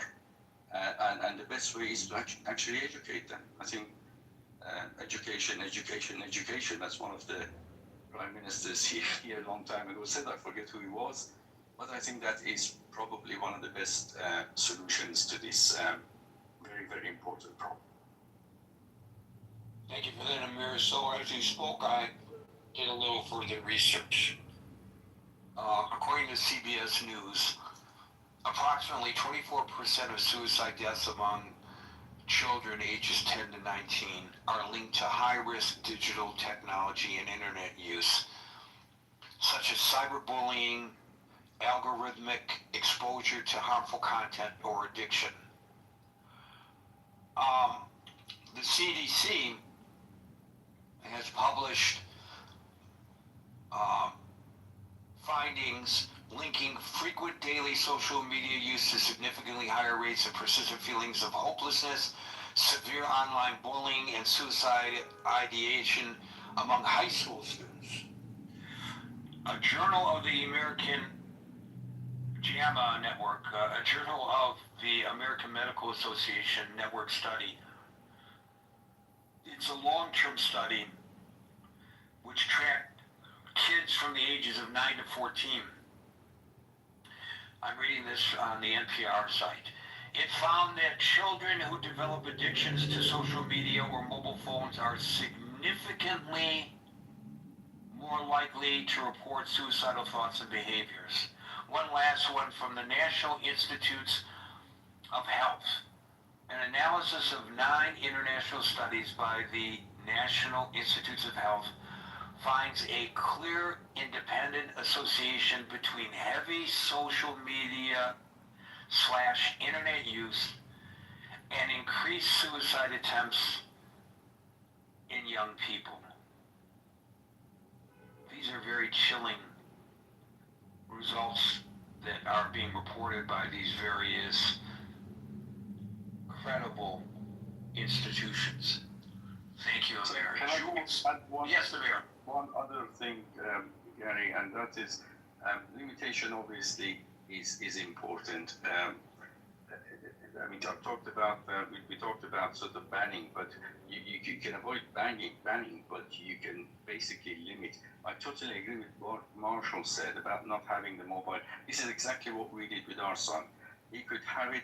Just basically, he could have his console, his mobile phone, his gaming, everything he wanted to do. It had to be in the playroom, and that would be right next to us where we're sitting, so we could see what he's doing.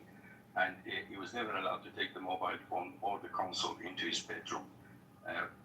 When he went to the bedroom, it was basically books or read the books or just go to sleep. That's it. So that limitation is very different to banning. And one other comment about the addiction. Addiction is not just about children, as I think you mentioned already. I got involved with a game that my son was playing. It's Clash of Clans. I think some people may know that. And this was about 10 years ago, maybe. Now, I just went in there anonymously because I just wanted to make sure that nothing is happening there, like grooming or anything like that. And of course, a few years later, he left the clan, and I'm still in there. I must say I have a pretty decent war base, though, but it just goes to show that addiction is not just for children. You can actually get hooked on it too. Thank you, Amir. My recommendation is don't allow yourself to be addicted to anything else on the internet except for the Critical Thinking Forum. Jules, followed by... How you doing, guys? I'm going to start off just agreeing with Marshall. Let parents be parents, and that's whose hands it should go into.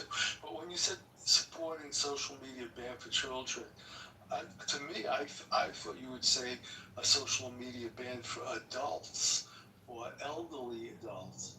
Who are the most financially scammed people in the world? I think it's elderly people.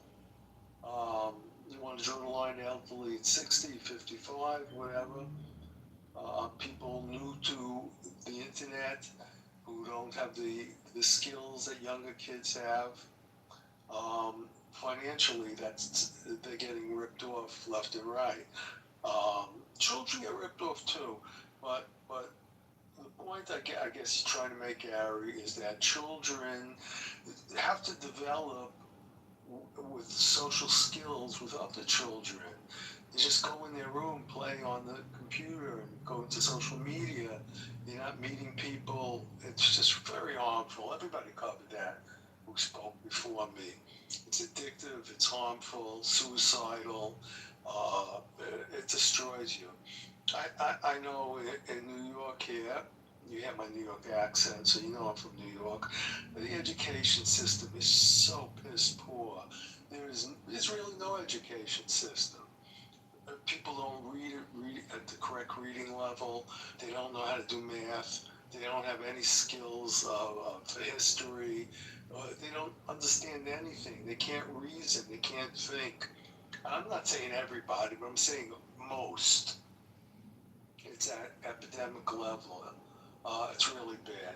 So I would say, and we come on, let's admit, we all predicted when social media came out that it was going to be bad for children, bad for the elderly, bad for financially, susceptible people. My last thing, I'm going to close down by saying, I don't think that enough has been done to get the scammers, not only on social media, on all these other sites, except for Gary's Critical Thinking Forum, but also you get the scammers on telephone calls every day. I get at least 5 scams a day. I get called for insurance for cars I don't have or I never owned. I get fake calls from my child who was arrested because he was in a car accident, and it wasn't him, of course. I mean, repeatedly. They want money from me. That's what's going on too, and they're trying to get it from the children also. But the children are hurt in every way, and I'll land with that. They're hurt in every way. We're hurt in a scamming way. Thanks, Gary. Yeah, there's a television news anchor that just went public with how she got scammed, and she says she's embarrassed by it because she feels that as a journalist, she owes it to her audience to give them to tell them how easy it is to get scammed. So anybody can get scammed for sure. What kind of scam was it? I didn't get into the details of the story. I mean, I had friends too, 10, 15, 20,000 gone. I mean, come on. Smart people. It's just gut. We do stories occasionally, Jules, about retired police detectives of all a target group who have been scammed. Yeah, they're very slick, these people. They're very slick. And just imagine how much more difficult it is for these children. And somebody, Amir mentioned, which wasn't even part of this discussion, and probably should have been, and I was remiss for not raising it, the grooming of children on the internet. By giving your children free rein to all of this, you expose them to potential groomers. I was, as I've mentioned before, Alan was there with me. I was an administrator for another program. It's the grandfather of programs such as this one on Clubhouse. It was the first voice, video, and text chat program on the internet. And we wanted to protect the underage, the children. So we created a teen section where only teenagers were allowed to go in. And we put admins in there, moderators in there, we call them admins, to ensure that, they weren't being approached by predators. And we learned that, and this goes back to our initial discussion of good intentions, unintended consequences, that by putting the youngsters in one form in order to protect them, it attracted the pedophiles. And they were in greater danger as a result of our efforts to put them in less danger. So what appeared on the surface to be a good faith effort to protect children actually backfired and put them at great risk. And I learned this firsthand when my daughter, then in junior high school, wanted to go on the program because this is where Daddy was working. So I said, you can go on the program, but only with me by your side. So she created a nickname, Schoolgirl was some number after it. And immediately, these adult males were hitting on her. I said, okay, well, this experiment failed. You're off the program. So I took over her account, and as an administrator, I had the ability to do this. Every adult who approached me, this was like To Catch a Predator, I would ban them from the program. And it was like a full-time job. I'm not kidding you. How many other children were being approached in such a manner? It's really a very, very, very dangerous world out there on the World Wide Web, as we used to call it. Thank you, Jules, for your contribution. And thank you for that story. I'm shaking my head, Gary. Unbelievable. Keep up the good work, buddy. Well, fortunately, I don't have that problem here on Clubhouse, but it was a major problem over there. And it wasn't the fault of the platform. They were just, it was just people will find ways. And social media, the internet, opens the door to those ways. Thank you, Jules. We'll go to Brian, followed by Daryl. Yeah, just a couple things. The first one being that I definitely agree there's a problem, but I don't know that a full social media ban is a good idea because there's a lot of good sites out there too.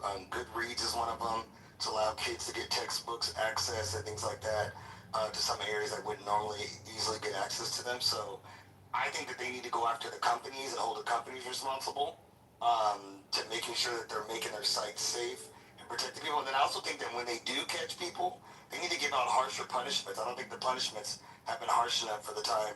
The example you just gave, like, when they've gotten past people and gotten to children, they need to get serious time.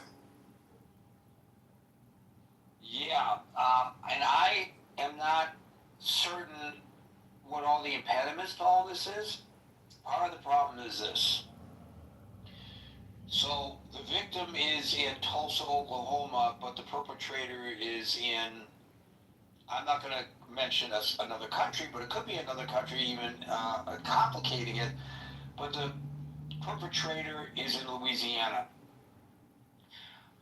Whose jurisdiction does this crime occur in? The victim is in one state, but the perpetrator is in another. This is across state lines, and I guess you could say this is a federal case, but we know that our federal agents are very busy with other issues right now, and they're not, I don't think they have the ability to be attentive to that problem. So I think that's why a lot of these cases go unresolved. I think the To Catch a Predator approach, which of course Chris Hansen, who I, by the way, know pretty well because we worked together in Detroit. But Chris, what he's doing, well, that's being replicated by various law enforcement agencies. So if it's a person who takes it to the point of wanting to meet the child, then you can localize the jurisdiction. And they absolutely have the right to make an arrest under those circumstances, even if the initial contact was made elsewhere. So I'm thinking of a case that I covered where the undercover officer posing as a child was in Wayne County, Michigan, and the perpetrator was in Windsor, Ontario, Canada, and the perpetrator offered to come across the border to meet the child. So the perpetrator came across the border and purchased a motel room in Taylor, Michigan, and they nabbed him, even though there was not a victim. There was no victim in this crime. There was an intent, but there was no victim because he was talking to an adult human being. He was not talking to a child, but he thought he was talking to a child. The law allows, believe it or not, for there to be, because of the intent, a prosecution.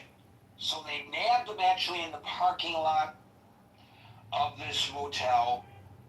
They opened up his glove box and they found condoms in the glove box, which in their mind and the prosecutor's mind showed intent, and they successfully prosecuted this guy. So under those circumstances, the question of jurisdiction isn't so much of an issue. If it's trading in graphic material across state or international boundaries, it becomes a much more difficult situation.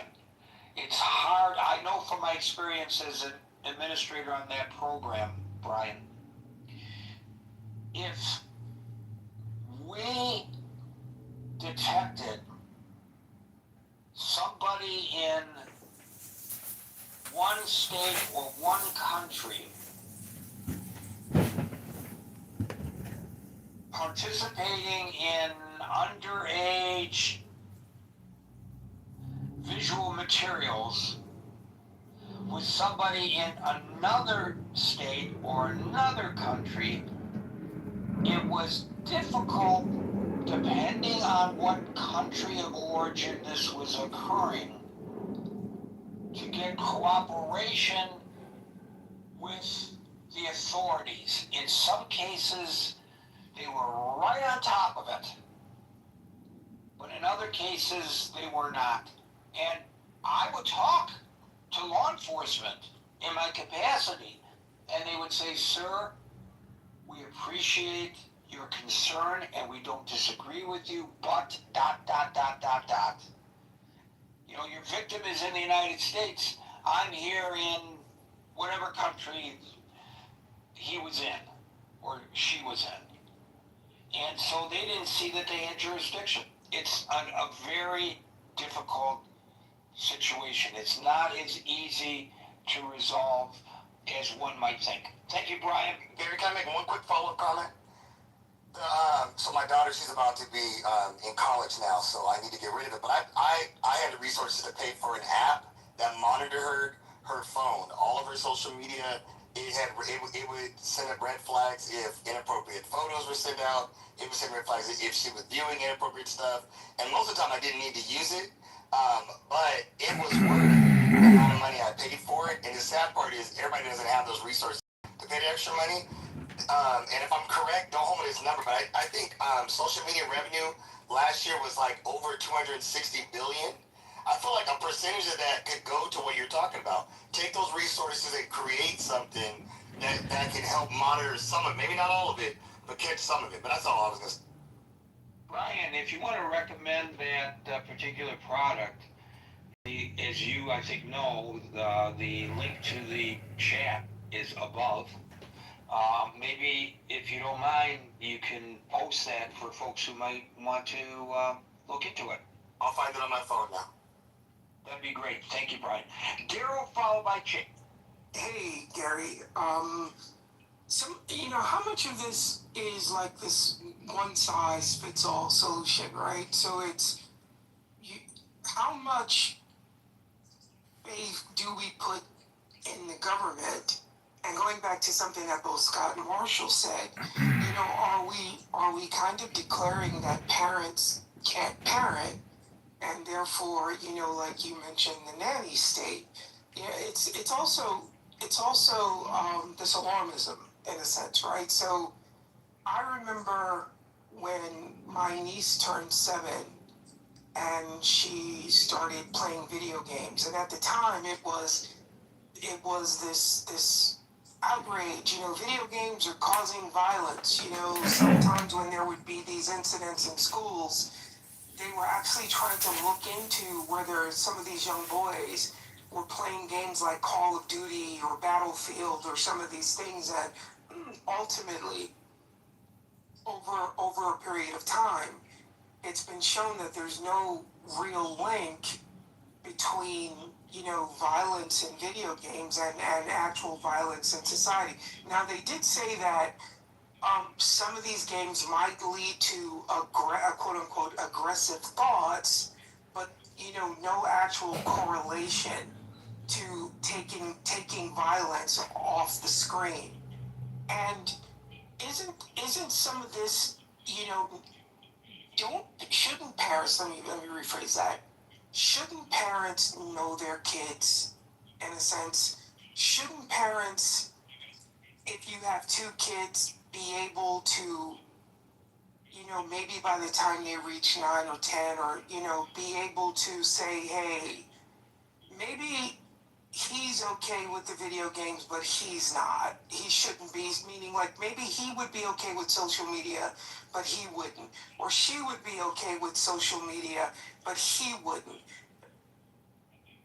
Are we saying, as a collective group, like as a society, that people can have kids, but people aren't capable of actually raising kids to be productive adults? Or people aren't, you brought up the example of how, parents would put their kids in front of the television as they were doing other things in the house. Is it that this is the new way of doing this same thing? In a sense, I saw a funny meme the other day, and it said, it was sarcasm, and a buddy of mine, he pointed out to me, and he said, well, no, it's because parenting isn't really about parenting. It's just about activities. It's softball. Here where I am, there's a Taekwondo studio.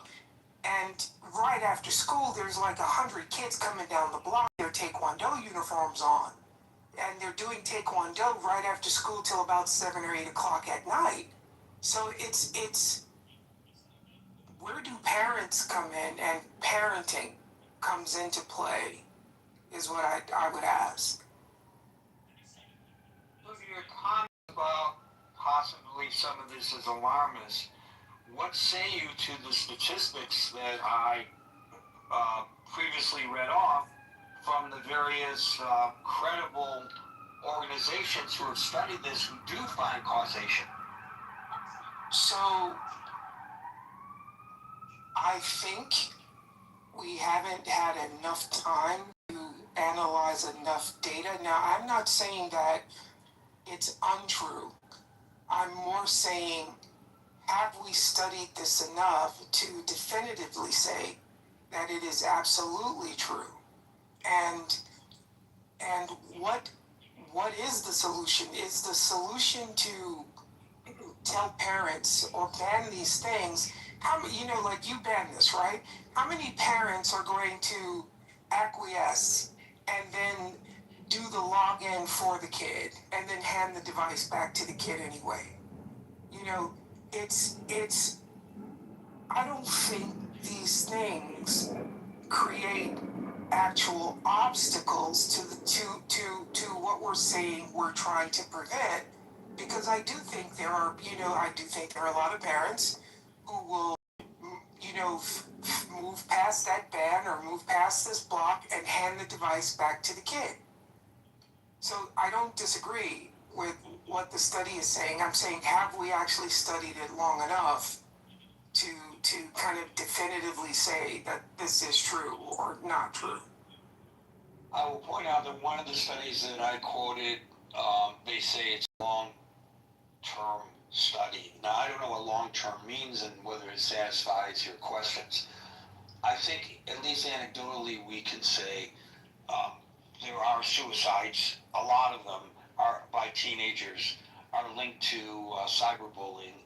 And I don't think we should be ignorant of that. And I think that any primary, secondary educator who might be listening or participating in this forum would probably, based on their experiences, second that emotion, as the saying goes. So then I'm not even saying I disagree with you, but I'm saying where does parenting come into this, in a sense, right?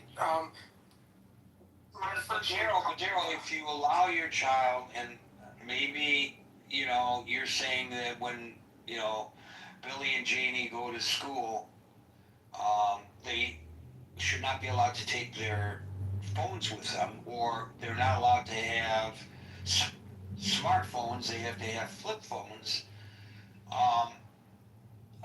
which, by the way, sometimes results in a degree of bullying in real life as well. But at any rate, is that what you're recommending that parents do? Well, no, but I'm saying, if you allow them to have an iPhone, and at what age do you allow it? Because we're talking about high school students who are committing suicide. So you're going to say that a 16-year-old or a 17-year-old or a 15-year-old is still too young to have an iPhone? How do you protect your child? Are you going to say, I screwed up as a parent because I allowed my 15-year-old to have an iPhone finally? I don't know if it's as easy a proposition as you suggest. Again, that's an anomaly what's going on next door to me. Those kids, none of them have phones. And I've discussed the parenting. We just have chats, the mother and the father and I fully understand their approach. I mean, they're homeschooling their children, which also helps reduce the bullying aspects. Some people say, but what about the social interaction that they are losing? These kids get a lot of social interaction after school, by the way. They're very popular, and all the kids in the neighborhood are in front of their house wanting to hang out with these kids. So, but at any rate, but there are outliers. Most children the age of their children I know have smartphones. But is it bad to, so my niece is 16, she goes to a small all-girls school up in Connecticut.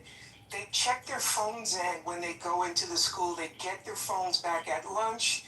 When lunch is over, they have to check their phones back in. They're put in a little locker, and they get their phones back at the end of the day, right? So there are some systems that seem to be trying to figure out a way to do this, is what I'm saying. And I don't think being an outlier is a bad thing necessarily, is all I'm trying to say. I agree, and as I said earlier, that strategy by schools, I think, is at the minimum what can be done, and very prudent.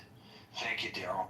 If I have an emergency and I need to get a hold of my kid, I call the office, and the office goes to the classroom. Yes. Holds the kid out. If the kid has an emergency, they're going to call me. The child does not need in the classroom a phone. You're absolutely right. The parents who come up with that argumentation, what are they thinking?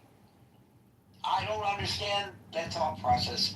I applaud that school in Connecticut, Daryl. Ching, followed by Mickey. Hi, Gary. Hi, everybody. I don't really have a very smart answer. I just have to be sort of reflective, and I agree. Many of the people were talking about this issue. There's no one method will fit all, but I believe parent has responsibilities. Parent needs to be educated. Parents need to set example, not use their iPhone, their smartphone all the time. And when I go to dinner with some people, even 2 people or 3 people, small group, still somebody is looking at their phone quite often. It's really bothers me. Yeah. So I think that adults has to. It's like it.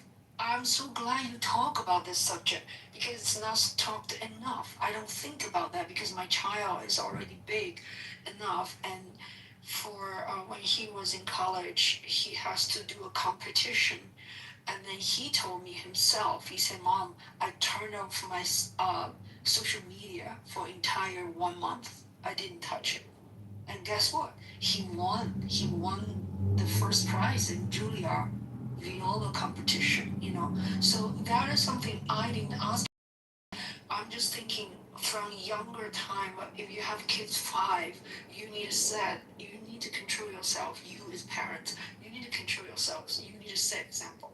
If the parents are not aware of this problem, and it's very hard to navigate. And then of course in New York, right now, you have to go into school, put your phone to a cubby or somewhere, and then get it after the school. That's great. Now, another thing is, I think we're sitting on our ass too much looking at the phone. We need to encourage our kids to do, like, I don't know the statistics, okay? They need to go play soccer. They need to go play tennis. They need to go whatever. Oh, play the violin, you know, they need to stand up to play. So I think we're not, I would encourage our, younger generation to do physical exercise. In that sense, you're not gonna holding the phone and doing social media and being bullied or whatever, feeling stressed out or depressed or whatever. But in the other hand, like other people talk about, internet has, we get information so quickly, we learn things. It's not everything is bad, right? I watch YouTube a lot, to learn stuff. So yeah. Anyway, so my suggestion is we parents needs to be more responsible. And of course, a lot of people here are not parents, but think about it. If you become a parent, or if your uncle, if your aunt, what do you do? And minimize using the device. Yeah. Thank you. So, you bring up a point that has not been mentioned previously, and it's an excellent one, Ching, and that is that we as the adults should be leading by example. And as you know, I drive a conversion van, and I learned, one of the first things I learned when I first started driving a van was you can look into the cars that pass you. Usually they're passing me, I'm not passing them because you can't drive like Mario Andretti when you're driving a van. And so many people, while they're driving, are texting. Forget about talking on the phone. They're texting. You mean whatever's on that phone, it could not wait until you're in a safe location to text? So how can we expect our children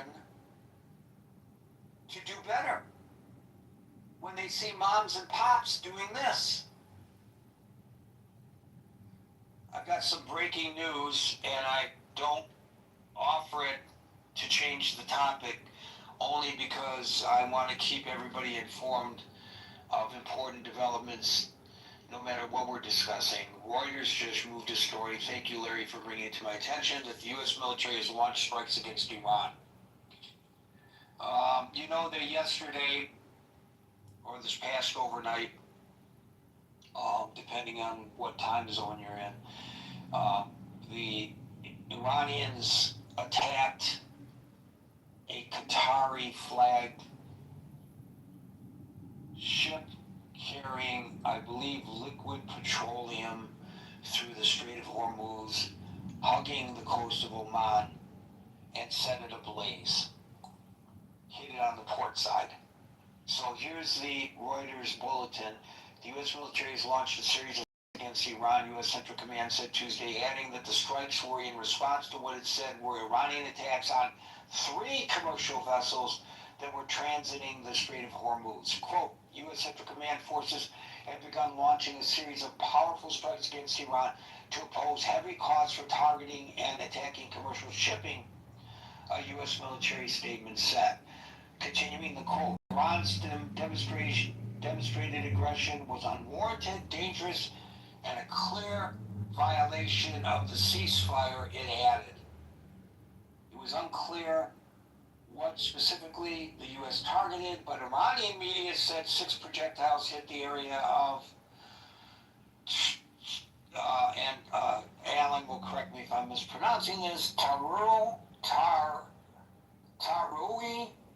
Pier in Sirak in southern Iran. I apologize again if I mispronounced that. This marks the first known U.S. military strikes against Iran since late last month, when there were several days of strikes and counterstrikes between the two. So there's that very important bulletin. Gene, great points to be made. We should be leading by example. Mickey, followed by David. Gary, there's some news relevant to you that I'll say briefly, which is don't go to 42nd and 3rd because the Pfizer building is in danger of collapse. So let me bring folks up to date on that one. The old Pfizer building, which is a tall steel office building on 42nd Street, yes, one of the main arteries cutting through Manhattan. On the east side, not far from the United Nations, they were converting it from an office building to residential. So, they want to get their bang for the buck. So the cranes have been out there, and they have been adding floors to the top of the building. Well, you should go online and take a look at this. They came in to work today, and they found that the steel beams on the 21st floor were buckling. I'm presuming, I'm not a structural engineer, it has to do with the added weight above, which I would presume the people adding the floors would have understood the load that the building could tolerate, and now the building is in danger of collapsing. Now, they've initially said collapsing, but they've now modified it to say partial collapsing.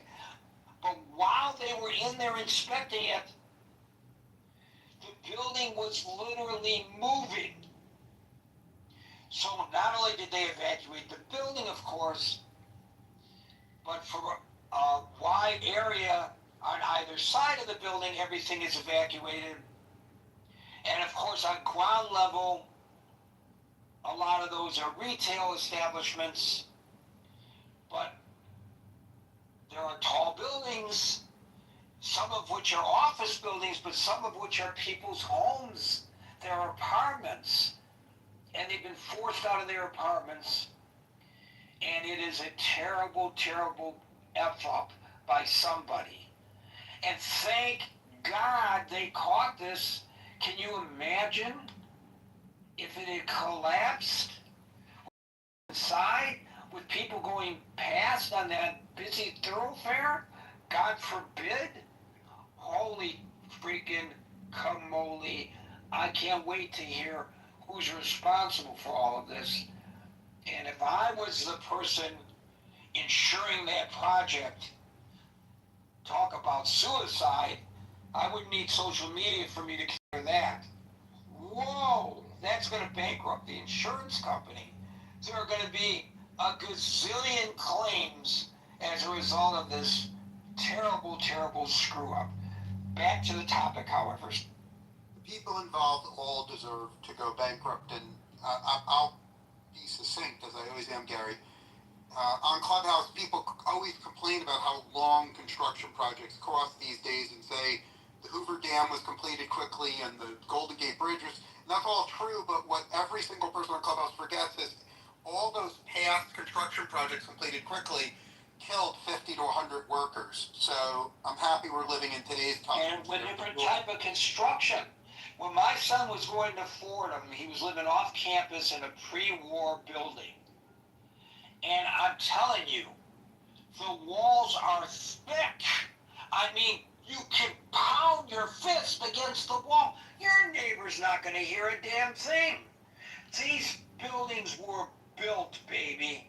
They were built, and they still stand, and they still withstand. This is nonsense what's going on there. But let's get back to the topic. Okay, so I'll be succinct. I feel like I spent my time on construction. So the bottom line is social contagion is real, and if children use social media, they will pick up some self-destructive things, maybe even deadly things. It is the responsibility of parents to control their kids' social media usage.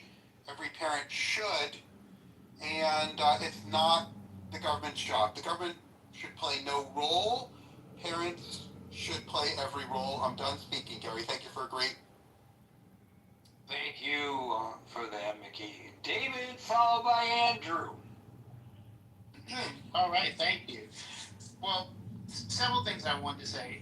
Number one, Mark Zuckerberg has said he doesn't let his kids on Facebook or use social media. So he has an understanding about the addictiveness or the issues that can happen with social media. And there's several other, tech, entrepreneurs who founded social medias who have said the same thing. They're not letting their own kids use the very platforms that they have created, which may contribute to some of the issues that have been talked about here. But another thing that people don't talk about as much is the number of parents who either exploit their own children on social media, often starting with creating their social media accounts for their kids when the kids are just born, right? Already securing the handles. But there's a whole category of people. They're on YouTube, they're on TikTok, they're on Instagram, and, they're doing they say, oh, I have twins, and everybody thinks their twins are pretty, so they just put them all over the social media, right? Because they can make money off of their kids that way by showing, cutesy photos and showing them do interesting little things. You have the other group where it's like the whole family's on the, living, kind of doing their own little mini reality TV show, a lot more on YouTube, but living it out. So you have the parents themselves who are using the platforms as a way of being able to bring in revenue and make money. There's an interracial family where they have like about, 11, 12 kids, and, they show their whole, the whole, whatever edited version they put up there, their life on it. So you have a lot of adults themselves, adults with children, who have found that social media, is, definitely a place for them to be able to, go ahead and make money. So they do the self-exploitation of their kids. They don't even really give their kids time to grow into being a young adult. Or start growing into being a child to even get to the point of knowing whether or not this is something they might want to do long term. They're just taking that choice for them. So, that itself is a problem. Should the government get involved and do it? I would say, like some of the other people here, no. I don't think the government should be the one getting involved in regulating it. I think that it should be left up to the parents. But I wouldn't be against the idea if parents, or certain things were happening due to kids being on social media and the parents weren't doing their job. I wouldn't be against extending the idea of neglect charges toward the parents, for engaging in some kind of neglect, for something that's extremely serious, right? That happens. And that's within the parent's control. I'm not against the schools doing something that Daryl was mentioning where, you don't have your they take your smartphones while you're in class, and then you get out to get your smartphones back and get access back to that afterwards. I'm not against any of that kind of stuff. I think you can give rights to schools, public or private schools, to be able to determine whether they want the kids to have access to that. But ultimately, all of this is in the hands of the parents. And somebody just needs to talk to these parents out here who are getting their kids social media platforms once soon as they're born, and the parents who are out here exploiting their kids for money on the social media platforms. That's all I got to say. Hey, piece of this, you have to wait for your turn, Rambo. It's one at a time here. So, David, you bring up also a point that had not previously been discussed. So I appreciate your contribution. Andrew, followed by William.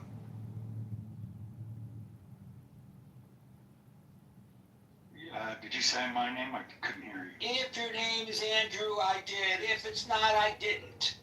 Okay, well, it's actually, I have 3 names, but I'll go with Andrew. Okay, thank you, Andrew. Yeah. Well, first off, iPhones have parental controls on them. You can avail yourself of them any time to ensure that your child is, you're monitoring what they're doing, et cetera, lock out certain programs. Secondly, I just wanted to mention that although this didn't happen to a child, it happened to me.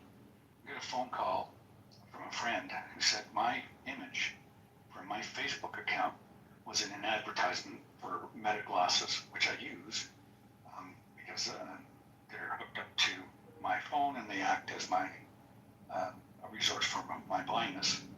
But I didn't approve it or agree to it. They just used it because it's on there and it's theirs. My picture is theirs. They own it. So this is some of the dangers of social media. Thirdly, I got a call. Who owns it?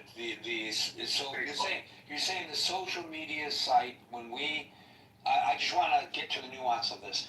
So when you which social media site? Facebook. That's what I thought. So when we download Facebook, we don't read the terms of service, but we accept them. And in the fine print, it says that anything we publish on Facebook, they have the rights to.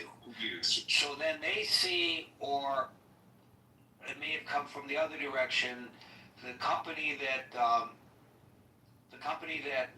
manufactures the device sees that you're using their product, and they like the image. So they go to Facebook, or Facebook might approach them and say, hey, we own this, the rights to this. Would you like to buy them for your advertising? Or they say, we want to use it for our advertising. How much will it cost us? And because of you posting your photograph, you have made Mula Shula for Zuckerman, who, of course, we have to be considerate of because he's just barely making ends meet. Yes. And to the point here, the glasses are called Meta, so it's Meta AI, which is Facebook. It's already its own the same company, basically. So they just, are using it regardless. So you must be a good-looking guy. I'm extremely handsome. That's the reason why. So I would take it as a compliment. And it looks like it's probably just targeted to her because she saw other ones with other people in them. I don't know that it's a widespread thing that my picture's way out there going out for Meta, but it could be, but I don't know. But anyway, that's kind of disturbing. The third thing is I got a phone call from a random number. I checked out the number where it was from. It was from Newfoundland. And it was an innocuous question. It was just, will you be coming to yoga tomorrow with me, Anna? So I just wrote back, I'm not Anna, because I knew it was Newfoundland, so I'm thinking, okay. So I said, I'm not Anna, blah, blah, blah. And then the conversation continued to the point where this person wanted to become a pen pal. And this is the danger of these phones. And it's like, well, I don't know who you are. I just know that you're in Newfoundland. Perhaps, maybe not, because these numbers can be hijacked. So, no, not happening.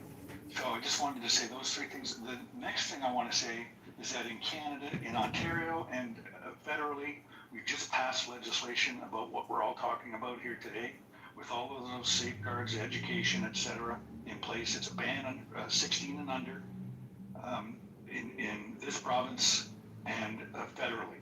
And it'll be controlled in terms of, like we have our CRTC, which is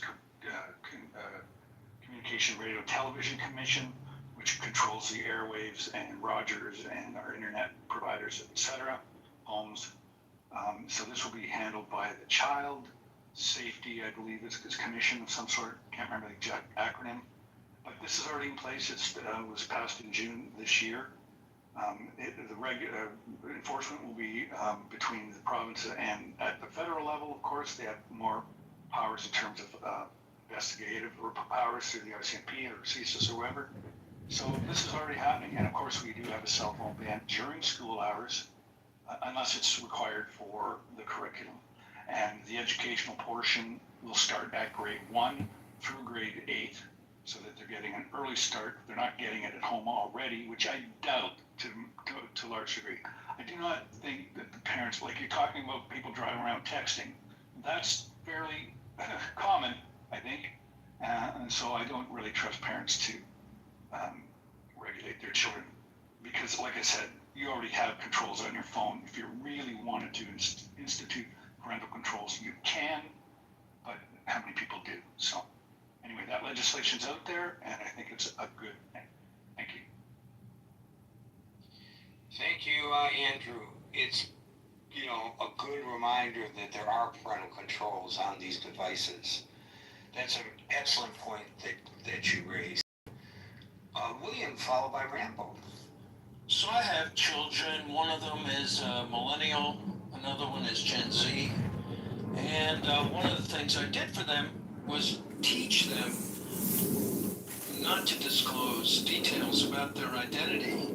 And I also created identities that did not correspond to reality for them to use to obfuscate who they are and where they are, so that they did not have to appear as themselves in every online interaction. But I taught them about the desirability and the dangers of, the desirability of withholding or hiding information, and the dangers of disclosing information. So that's part of the education I tried to make them aware of, and I facilitated that by helping them create identities that don't disclose who they are, but actually confuse who they are presenting themselves to be, should they choose to do that. Certain things, by posting the photographs and things like that, invariably disclose a lot more information than it might be desirable, like Facebook, like Instagram. Meta products are geared towards disclosure of a lot of information. However, you can sign up for Facebook and Instagram with alternate IDs. For example, you can you can get alternate email addresses. Some of them, you can get an email address. Normally they would say, well, give me your old email to get a new email. But there's certain providers. There was one that was in Switzerland for a while that didn't require you to disclose an old email to get new email. And then from that, you could leverage into getting other IDs, which are not automatically disclosed and locked into your original email address tied to a SIM card. How does that protect the children? Because then my children don't have to disclose or divulge who they are or where they are necessarily. Well, what's the other point? Because they want to be able to talk to their friends. Well, that's why I said that there's an inherent problem with talking on apps like Instagram, with posting the photos, or Facebook, because they collect and divulge too much information. However, by the way, Wayne, to your point, the parents are promulgating this. I know parents who post everything their little children are doing, and they post everything that they are doing. Some people who I know quite well, I know when they're, it's date night for mom and dad, and I know where the children are and what they're doing, because it's all there on the internet. Mom and dad willingly give that information out, and it's great because I'm close to this family and I get to see what they're doing. But it's not just their close circle of friends that are seeing it. The world is seeing it, including people who are very, very bad people who I'm sure peruse the internet looking for opportunities to take advantage of such security lapses promulgated by the parents. I became aware of this sometime around 2007 as a real potential danger. If you take a look at my Facebook account, you'll see that a lot of the divulging of personal information about me and my family was really curtailed or eliminated in the mid-2000s. So that, yeah, there's some pictures of me with my kids when they're really little floating around out there, but I did not keep updating it for that very reason. And you know, I think the use of IDs which and personas which mask the identity can also be helpful to children, including not giving out their correct date of birth or place of birth or things like that. Just really trying to, you know, throw the dogs off the scent to some degree. So I think that's helpful. But they have themselves chosen to divulge their own information as they get older, and that I have no control over. Remember, as I mentioned before, when we download these programs, we agree to providing to the programs our personal information. They know they know what kind of women I appreciate, what kind of politics I appreciate, what kind of clothing I appreciate, what kind of food I appreciate. It's all there. And it's there when it comes to all of us. We have set ourselves up by accepting these quote-unquote free programs and to them having more information about us than we may even realize about ourselves, than we may realize ourselves about ourselves. Which is why I created identities that intentionally published false information about myself and my kids, including the dates of birth and other things, to actually make it harder so that when they use the alternate identities, the legal, it's not illegal, it's a legal alias. It's not an illegal alias because it's not being used for some nefarious criminal purpose. But when they use the alternate identities, then they don't automatically give up all the information about themselves if they choose to use, or if I choose to use the alternate personas on the internet. And sometimes people hide their identities, and for good reasons.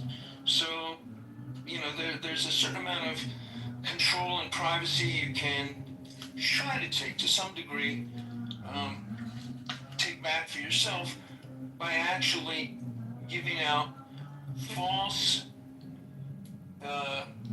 information about your demographics at the outset when you open the accounts.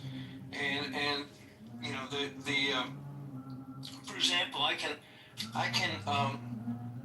you know, if I use an email base in which I don't have to disclose an old email address, then that connection is severed. I'm not saying that the government can't figure out who I am or you know, make the deductions about who's operating what device, but you know, just the casual criminal or casual perverts might be thrown off the trail. So you don't have to always divulge complete, accurate, and truthful information. Sometimes it's advisable not to do so. Also, when you look at the broad-based experiment of governments restricting internet access and so forth, you know, Russia has a new program which all citizens are obliged to download onto their mobile devices called MAX, M-A-X, so that in order to get the social services, to the extent that they are getting any social services now, they have to go through the government program, and they've started to restrict the use of Telegram and try to shut that off. which was very popular with the Russians, and countries like, Iran and other countries have they fire them all. Isn't addressing the question of protecting the children, right? Well, protecting the children means that if you have your children use accounts which don't give out their age, say that they're 10 years older than they are, or don't give out their address, or don't give out their... Yeah, but they all want to put selfies. Everybody wants to put selfies out there. And that's why I said the biggest problem is Instagram. For that sort of thing. Well, none of these kids want to not put selfies. And adults are the same. Thank you, William. We'll go to Rambo, followed by L.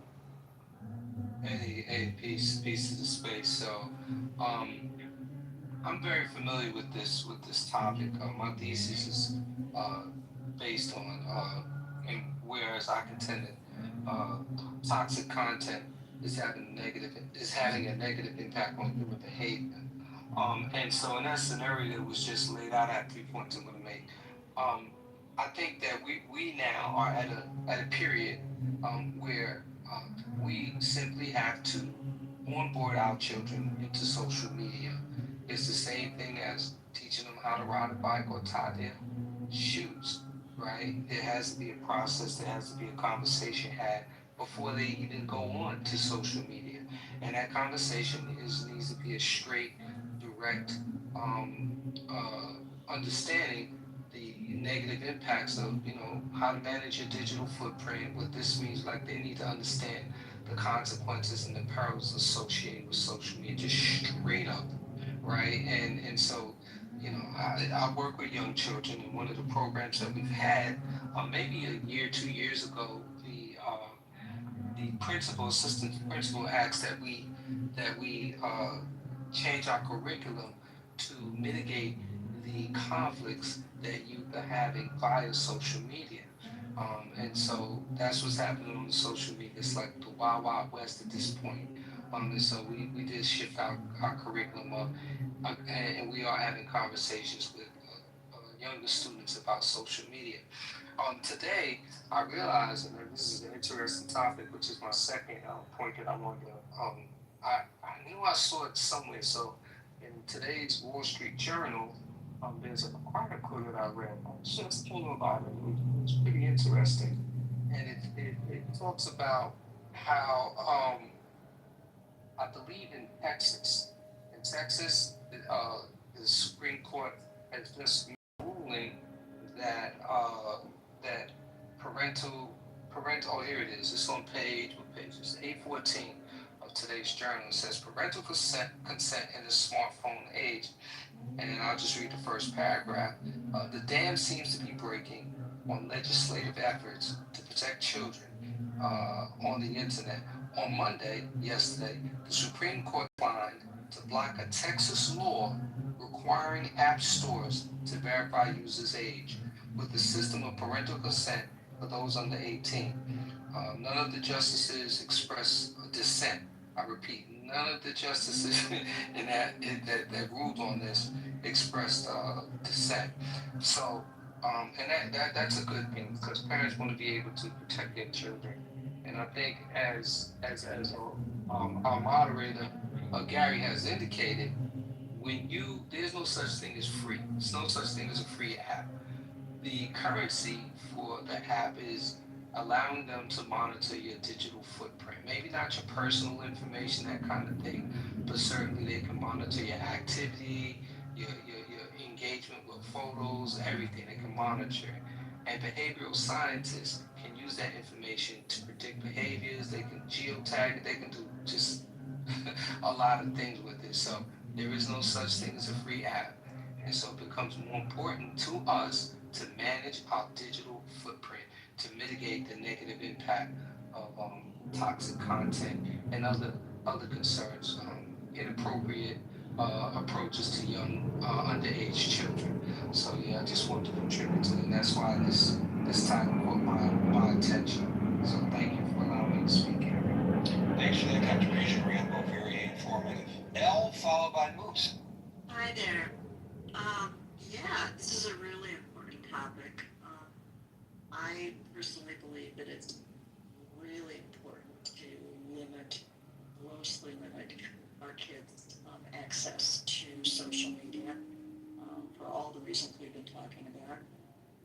The question of whether, who should have the jurisdiction in terms of supporting, when we look at a word like ban, then I wasn't in the room earlier, so I don't know if there's a story here about who's actually banning it, whose hands those decisions are made. I mean, I know that there are, I think in California, they passed a law where kids, have to drop their cell phone in a box before they go into the classroom and things like that.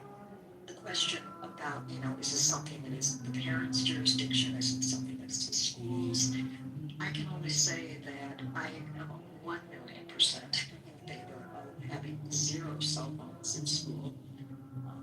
I think it's first of all, it's a nightmare for teachers. Teachers can't teach because no matter, even when kids are saying they're looking at this or they're working on that, they're not. I mean, maybe they are, maybe they're not, but it's a distraction. And we know that because we are doing the exact same thing. Right now, I just checked it out. Presently, 69% of American kids between the ages of 13 and 14 have cell phones. And even at the age of 9, it was like 20%. So, it goes up with age, but even the 13-year-olds are so susceptible and so vulnerable when it comes to body image, when it comes to competition, when it comes to self-esteem. All that stuff that kids go through puberty is just so exacerbated when you start talking about things like TikTok and Insta and things like that. What do you do about it? Well, I would say, first of all, as a parent, my kids are, millennials. One of them is a stepmom to 4 kids, and they have 16-year-old twins. So at this point, at the age of 16, there's not a whole lot they can do other than try to guide them properly. But their screen time has been really, really, really limited from the time they were really young. They were begging for it, begging for phones, and begging for all of it for years. And it's absolutely correct what William said about it. I think it was William who said that, there are, maybe it was Amber who said that there are, parental controls, absolutely. And even if you want on Facebook to, put a picture of your kid's bar mitzvah or their birthday party or whatever, you can also control who's going to see it. So there is a control on Facebook, or do you want this to go to the public, or do you want this to go to one person, or do you want to go to your small friend group? So there's some things you do have agency over, for sure. But I think the bigger question for me is, the culture, the world that we're living in. On the one hand, I'm delighted that I'm staring at a screen and I'm seeing all of you and hearing all of you, and that's a beautiful thing. But by the same token, we are addicted. And, this lifestyle we now are in, where we are scrolling mindlessly and getting pulled into endless rabbit holes, I question what that's doing to the quality of our lives. I question what that's doing to our ability to actually think, because those hours are wasted hours and they're not time spending. They're just being receptive, they're being passive, which also then brings up the question of what kids are getting in terms of information, because in the same way that the stuff that we're consuming, we don't know what's true or false, our kids are seeing the same stuff, and they certainly don't have the critical thinking capacity that I would hope we do. So I would say, as parents, it's just urgent, really. I would use the word urgent, that we're aware of our kids' use of social media. At the moment, my 4 grandchildren are at camp for 8 weeks, and their phones are at home. There's 0 devices allowed at their camp. They are running around being kids, going on camping trips, canoeing, being in plays, and they couldn't be happier. And it tells you something about what happens when you're not, connected to this, and when you're not pulled into the whole, toxic and addictive social media world, especially of influencers and who they think is, has credibility. I mean, you can't expect kids to sit there and go, well, now who is that person and what gives them any authority and what do I really think about that? And they're showing me how they are on this drug and they lost all this weight. Is that a good thing? Is that a bad thing? I mean, we don't do that. How do we expect kids to do that? We are literally standing by and watching them, and I think we're doing it as some kind of a tool. Well, part of it at this point is addiction and habit, but part of it is that we have a very lonely society. I mean, this really, is very connected, I think, to COVID. And, it was when Facebook started, it was, and when the internet started, it was amazing. It was like, my God, this is like Alexandria, how fantastic. When Facebook started, it was a wonderful way to connect, and I still like connecting on it. I still like knowing what my friends are up to. But it's connection to Instagram and TikTok and many, many other social media platforms. I mean, there's so much that's good that's on it. I don't want to dismiss the good. There's so much incredibly educational material that's out there, entertainment that's out there, music that's out there, literature that's out there, and it's our source of news. But we have to be able to vet that news. We have to be, critical thinking. So those are my feelings. I think it's an incredibly important topic. Thank you, El. We'll go to Moose, followed by Harsh. Hello guys, thank you for the Moose followed by Harsh. Moose. Thanks, Gary. Yeah, I'll try to keep it relatively short. I'll reiterate some of the things that El had mentioned, particularly how vulnerable teens are with body shaming, and I mean adults are, for God's sakes, keeping up with the Joneses, let alone teens and their insecurity. And I think it's been magnified by social media. It's not to say that they're no good can come out of social media for teens. While I've been listening, I put up the CDC site, and I guess they did a study a few years ago in 2023, and probably not a huge shock that with the increase of social media, that we have seen a significant spike in teen suicide from cyberbullying, and just keeping up with your peers and your classmates. There's a whole documentary series, I think, called Deadly Social Influence, that chronicles each episode is a separate documentary about big social influencers that are mostly in their teens, maybe early 20s, that meet a tragic ending. So I think it's, to say just to ban it, I don't think history will show that works well. Whatever you take away from the kid, that they will just want 10 times more, and we'll get it when they're not at home. Be it alcohol or the new drug of social media addiction.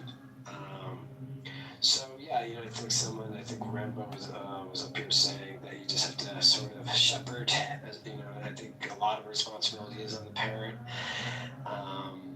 It's wild when you're in the park or at a restaurant, you see like an 8-year-old or a 7-year-old sitting at the dinner table, whatever, at a cafe or restaurant table with their parents, and they're just, the parents give them the phone so the kid doesn't melt down, so they can amuse the child while they're just trying to have a moment of peace or have a conversation about whatever, versus interacting with said child and putting the foot down and saying, we're at the dinner table, and whether it's at a public restaurant at home, there is no phones. So yeah, I would just say it. I don't know if I think the ban's extreme. Yeah, but you gotta lead by example, How many times have you been out to a restaurant and you see everybody's got the mom, the dad, the son and the daughter, they're sitting in the booth at the diner, and everybody's on their phone and nobody's talking to one another, and it's like, well, why are you even bothering going out to eat? You read my mind, Gary. That was actually my next point. Is I was like, well, it's like right. It's like, but then the kids are emulating the parents that are.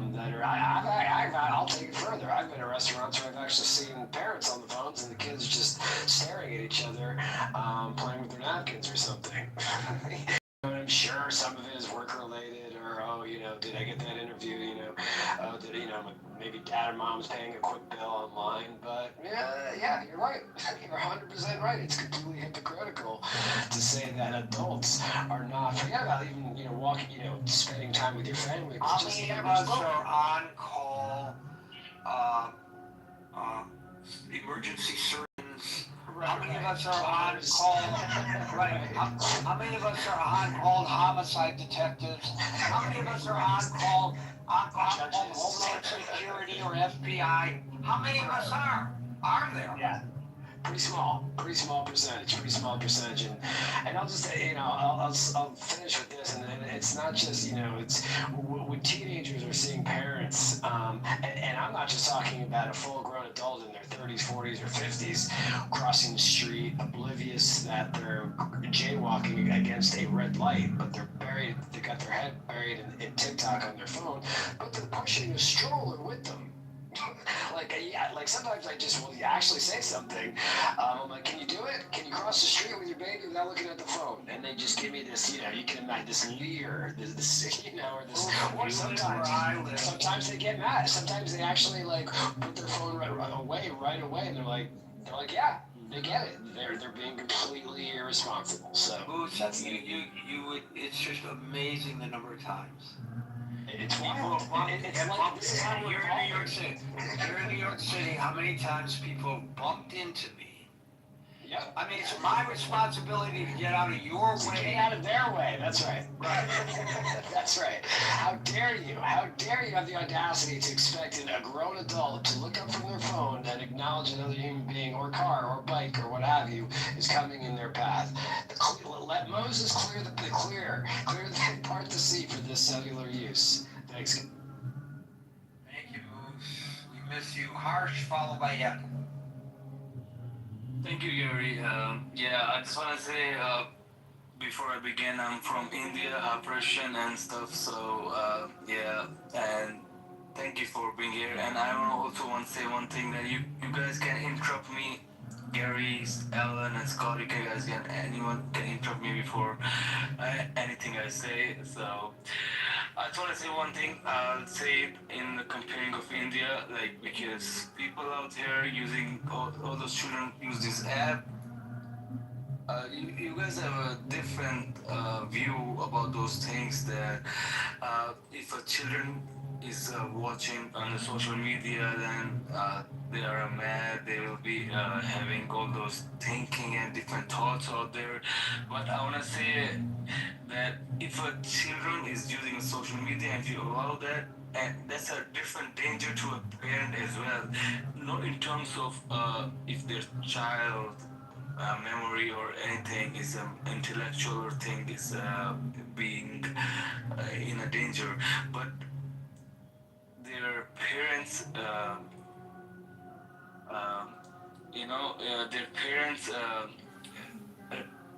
the money and all those, their parents' privacy also is in a danger, because that's a cyber crime, and we are facing out there in India right now, and that could come to America as well, because I have heard all those stuff that Indian things and Bangladesh and all those stuff, these guys are scamming out there to the American people. So what we are facing, let me tell you guys what we are facing right now in India.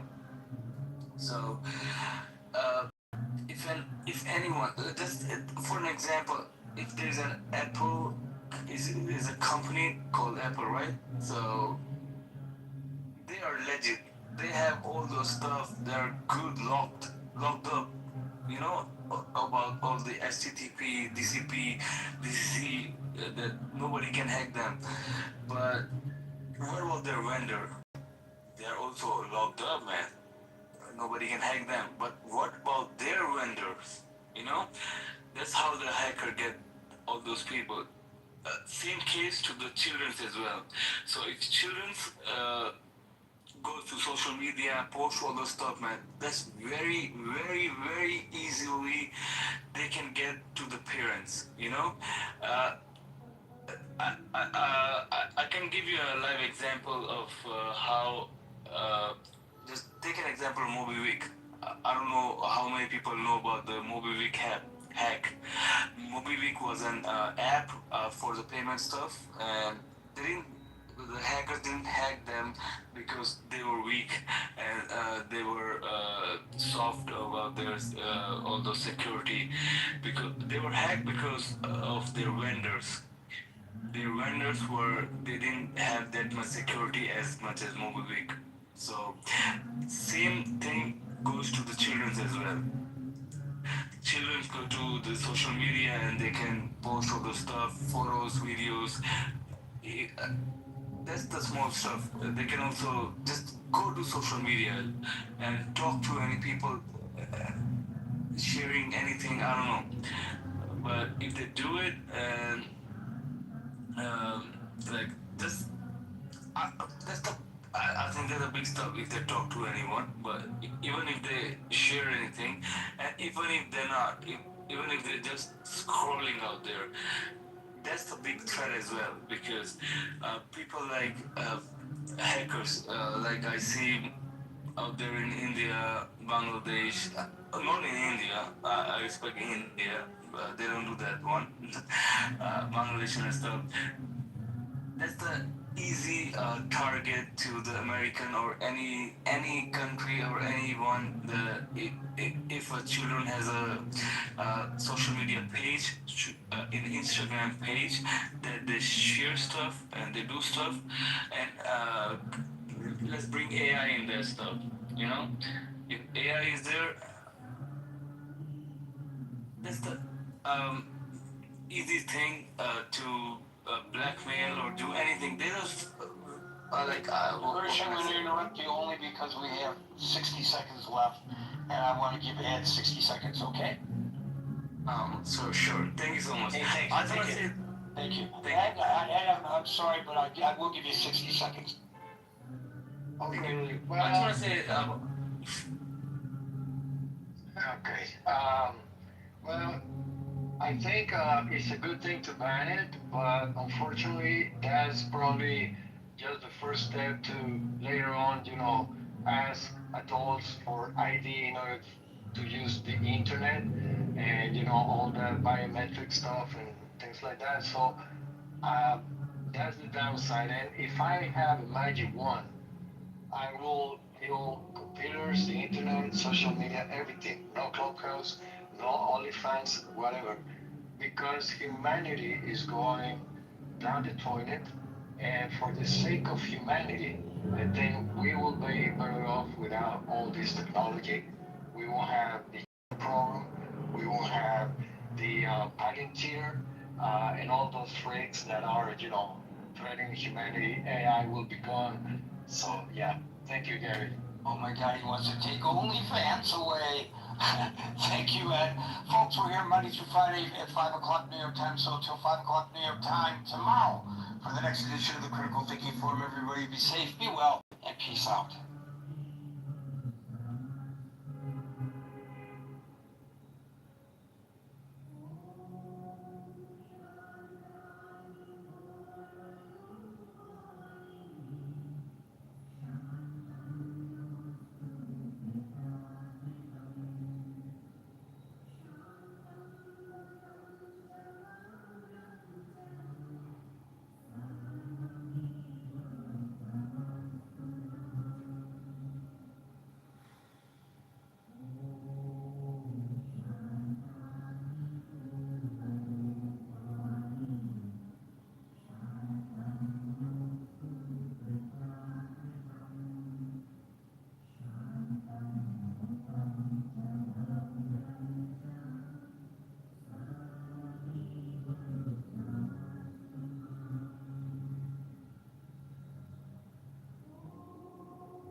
report spoke about welfare dependency as a symptom of divorce, separation, and illegitimacy among poor urban blacks.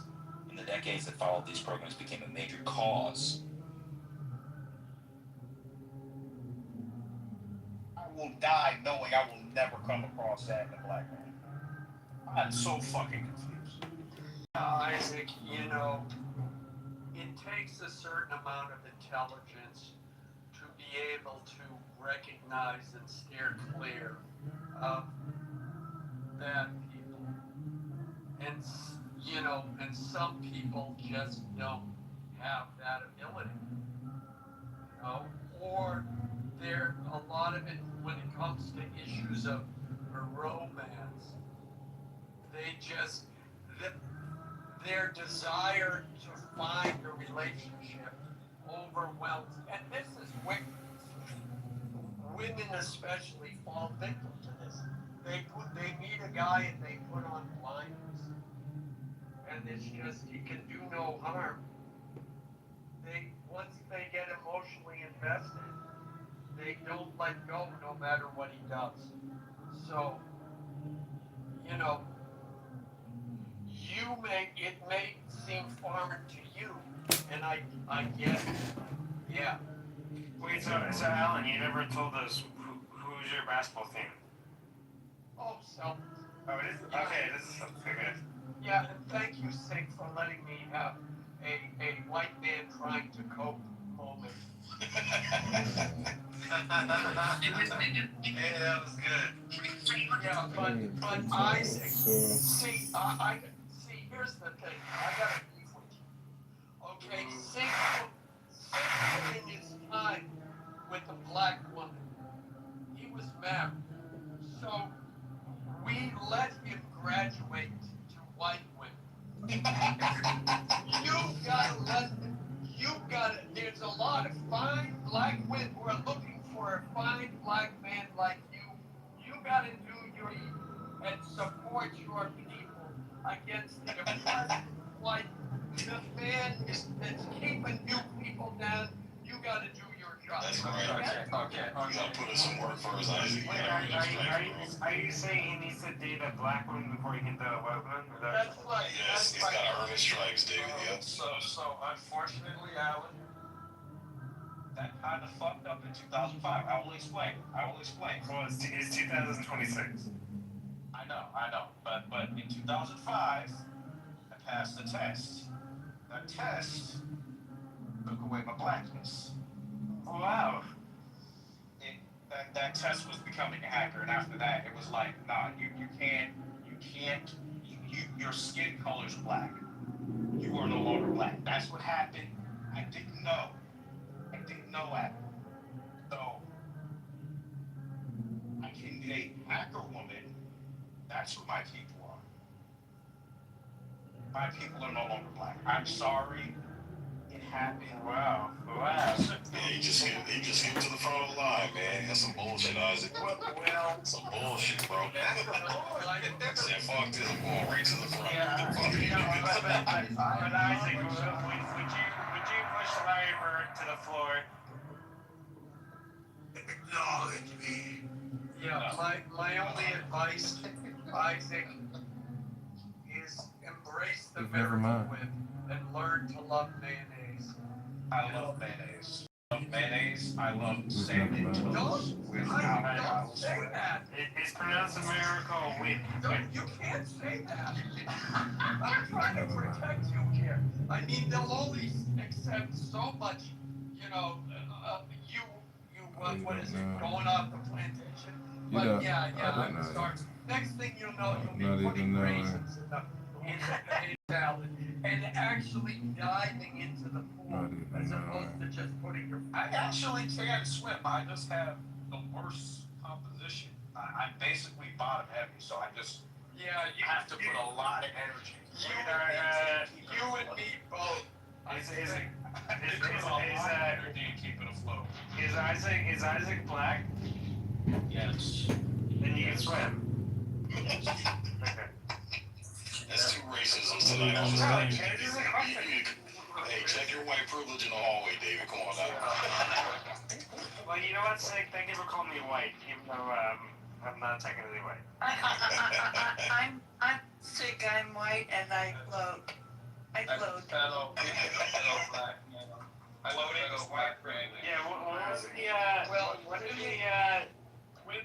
what did the witches in Salem say? Like, if you float, then you're a witch or something like that? No, yeah, if you float, you're a witch. If you sink, you're not. It's You know they're not familiar with women if they believe that. No, it's true. Remember, I'm from Massachusetts, so. Dogs. That was just any excuse to kill women back then. I was like, yeah, Well, that's true. I think, Alan, that'd be a great litmus test for women to be allowed to vote. Chain a center block to them. If they sink, they're legit. If they float, then they're fucking fake. You know, Sig, I'm surprised. Like, I've been having conversations with friends who are like middle of the road, who are starting to entertain the fact that maybe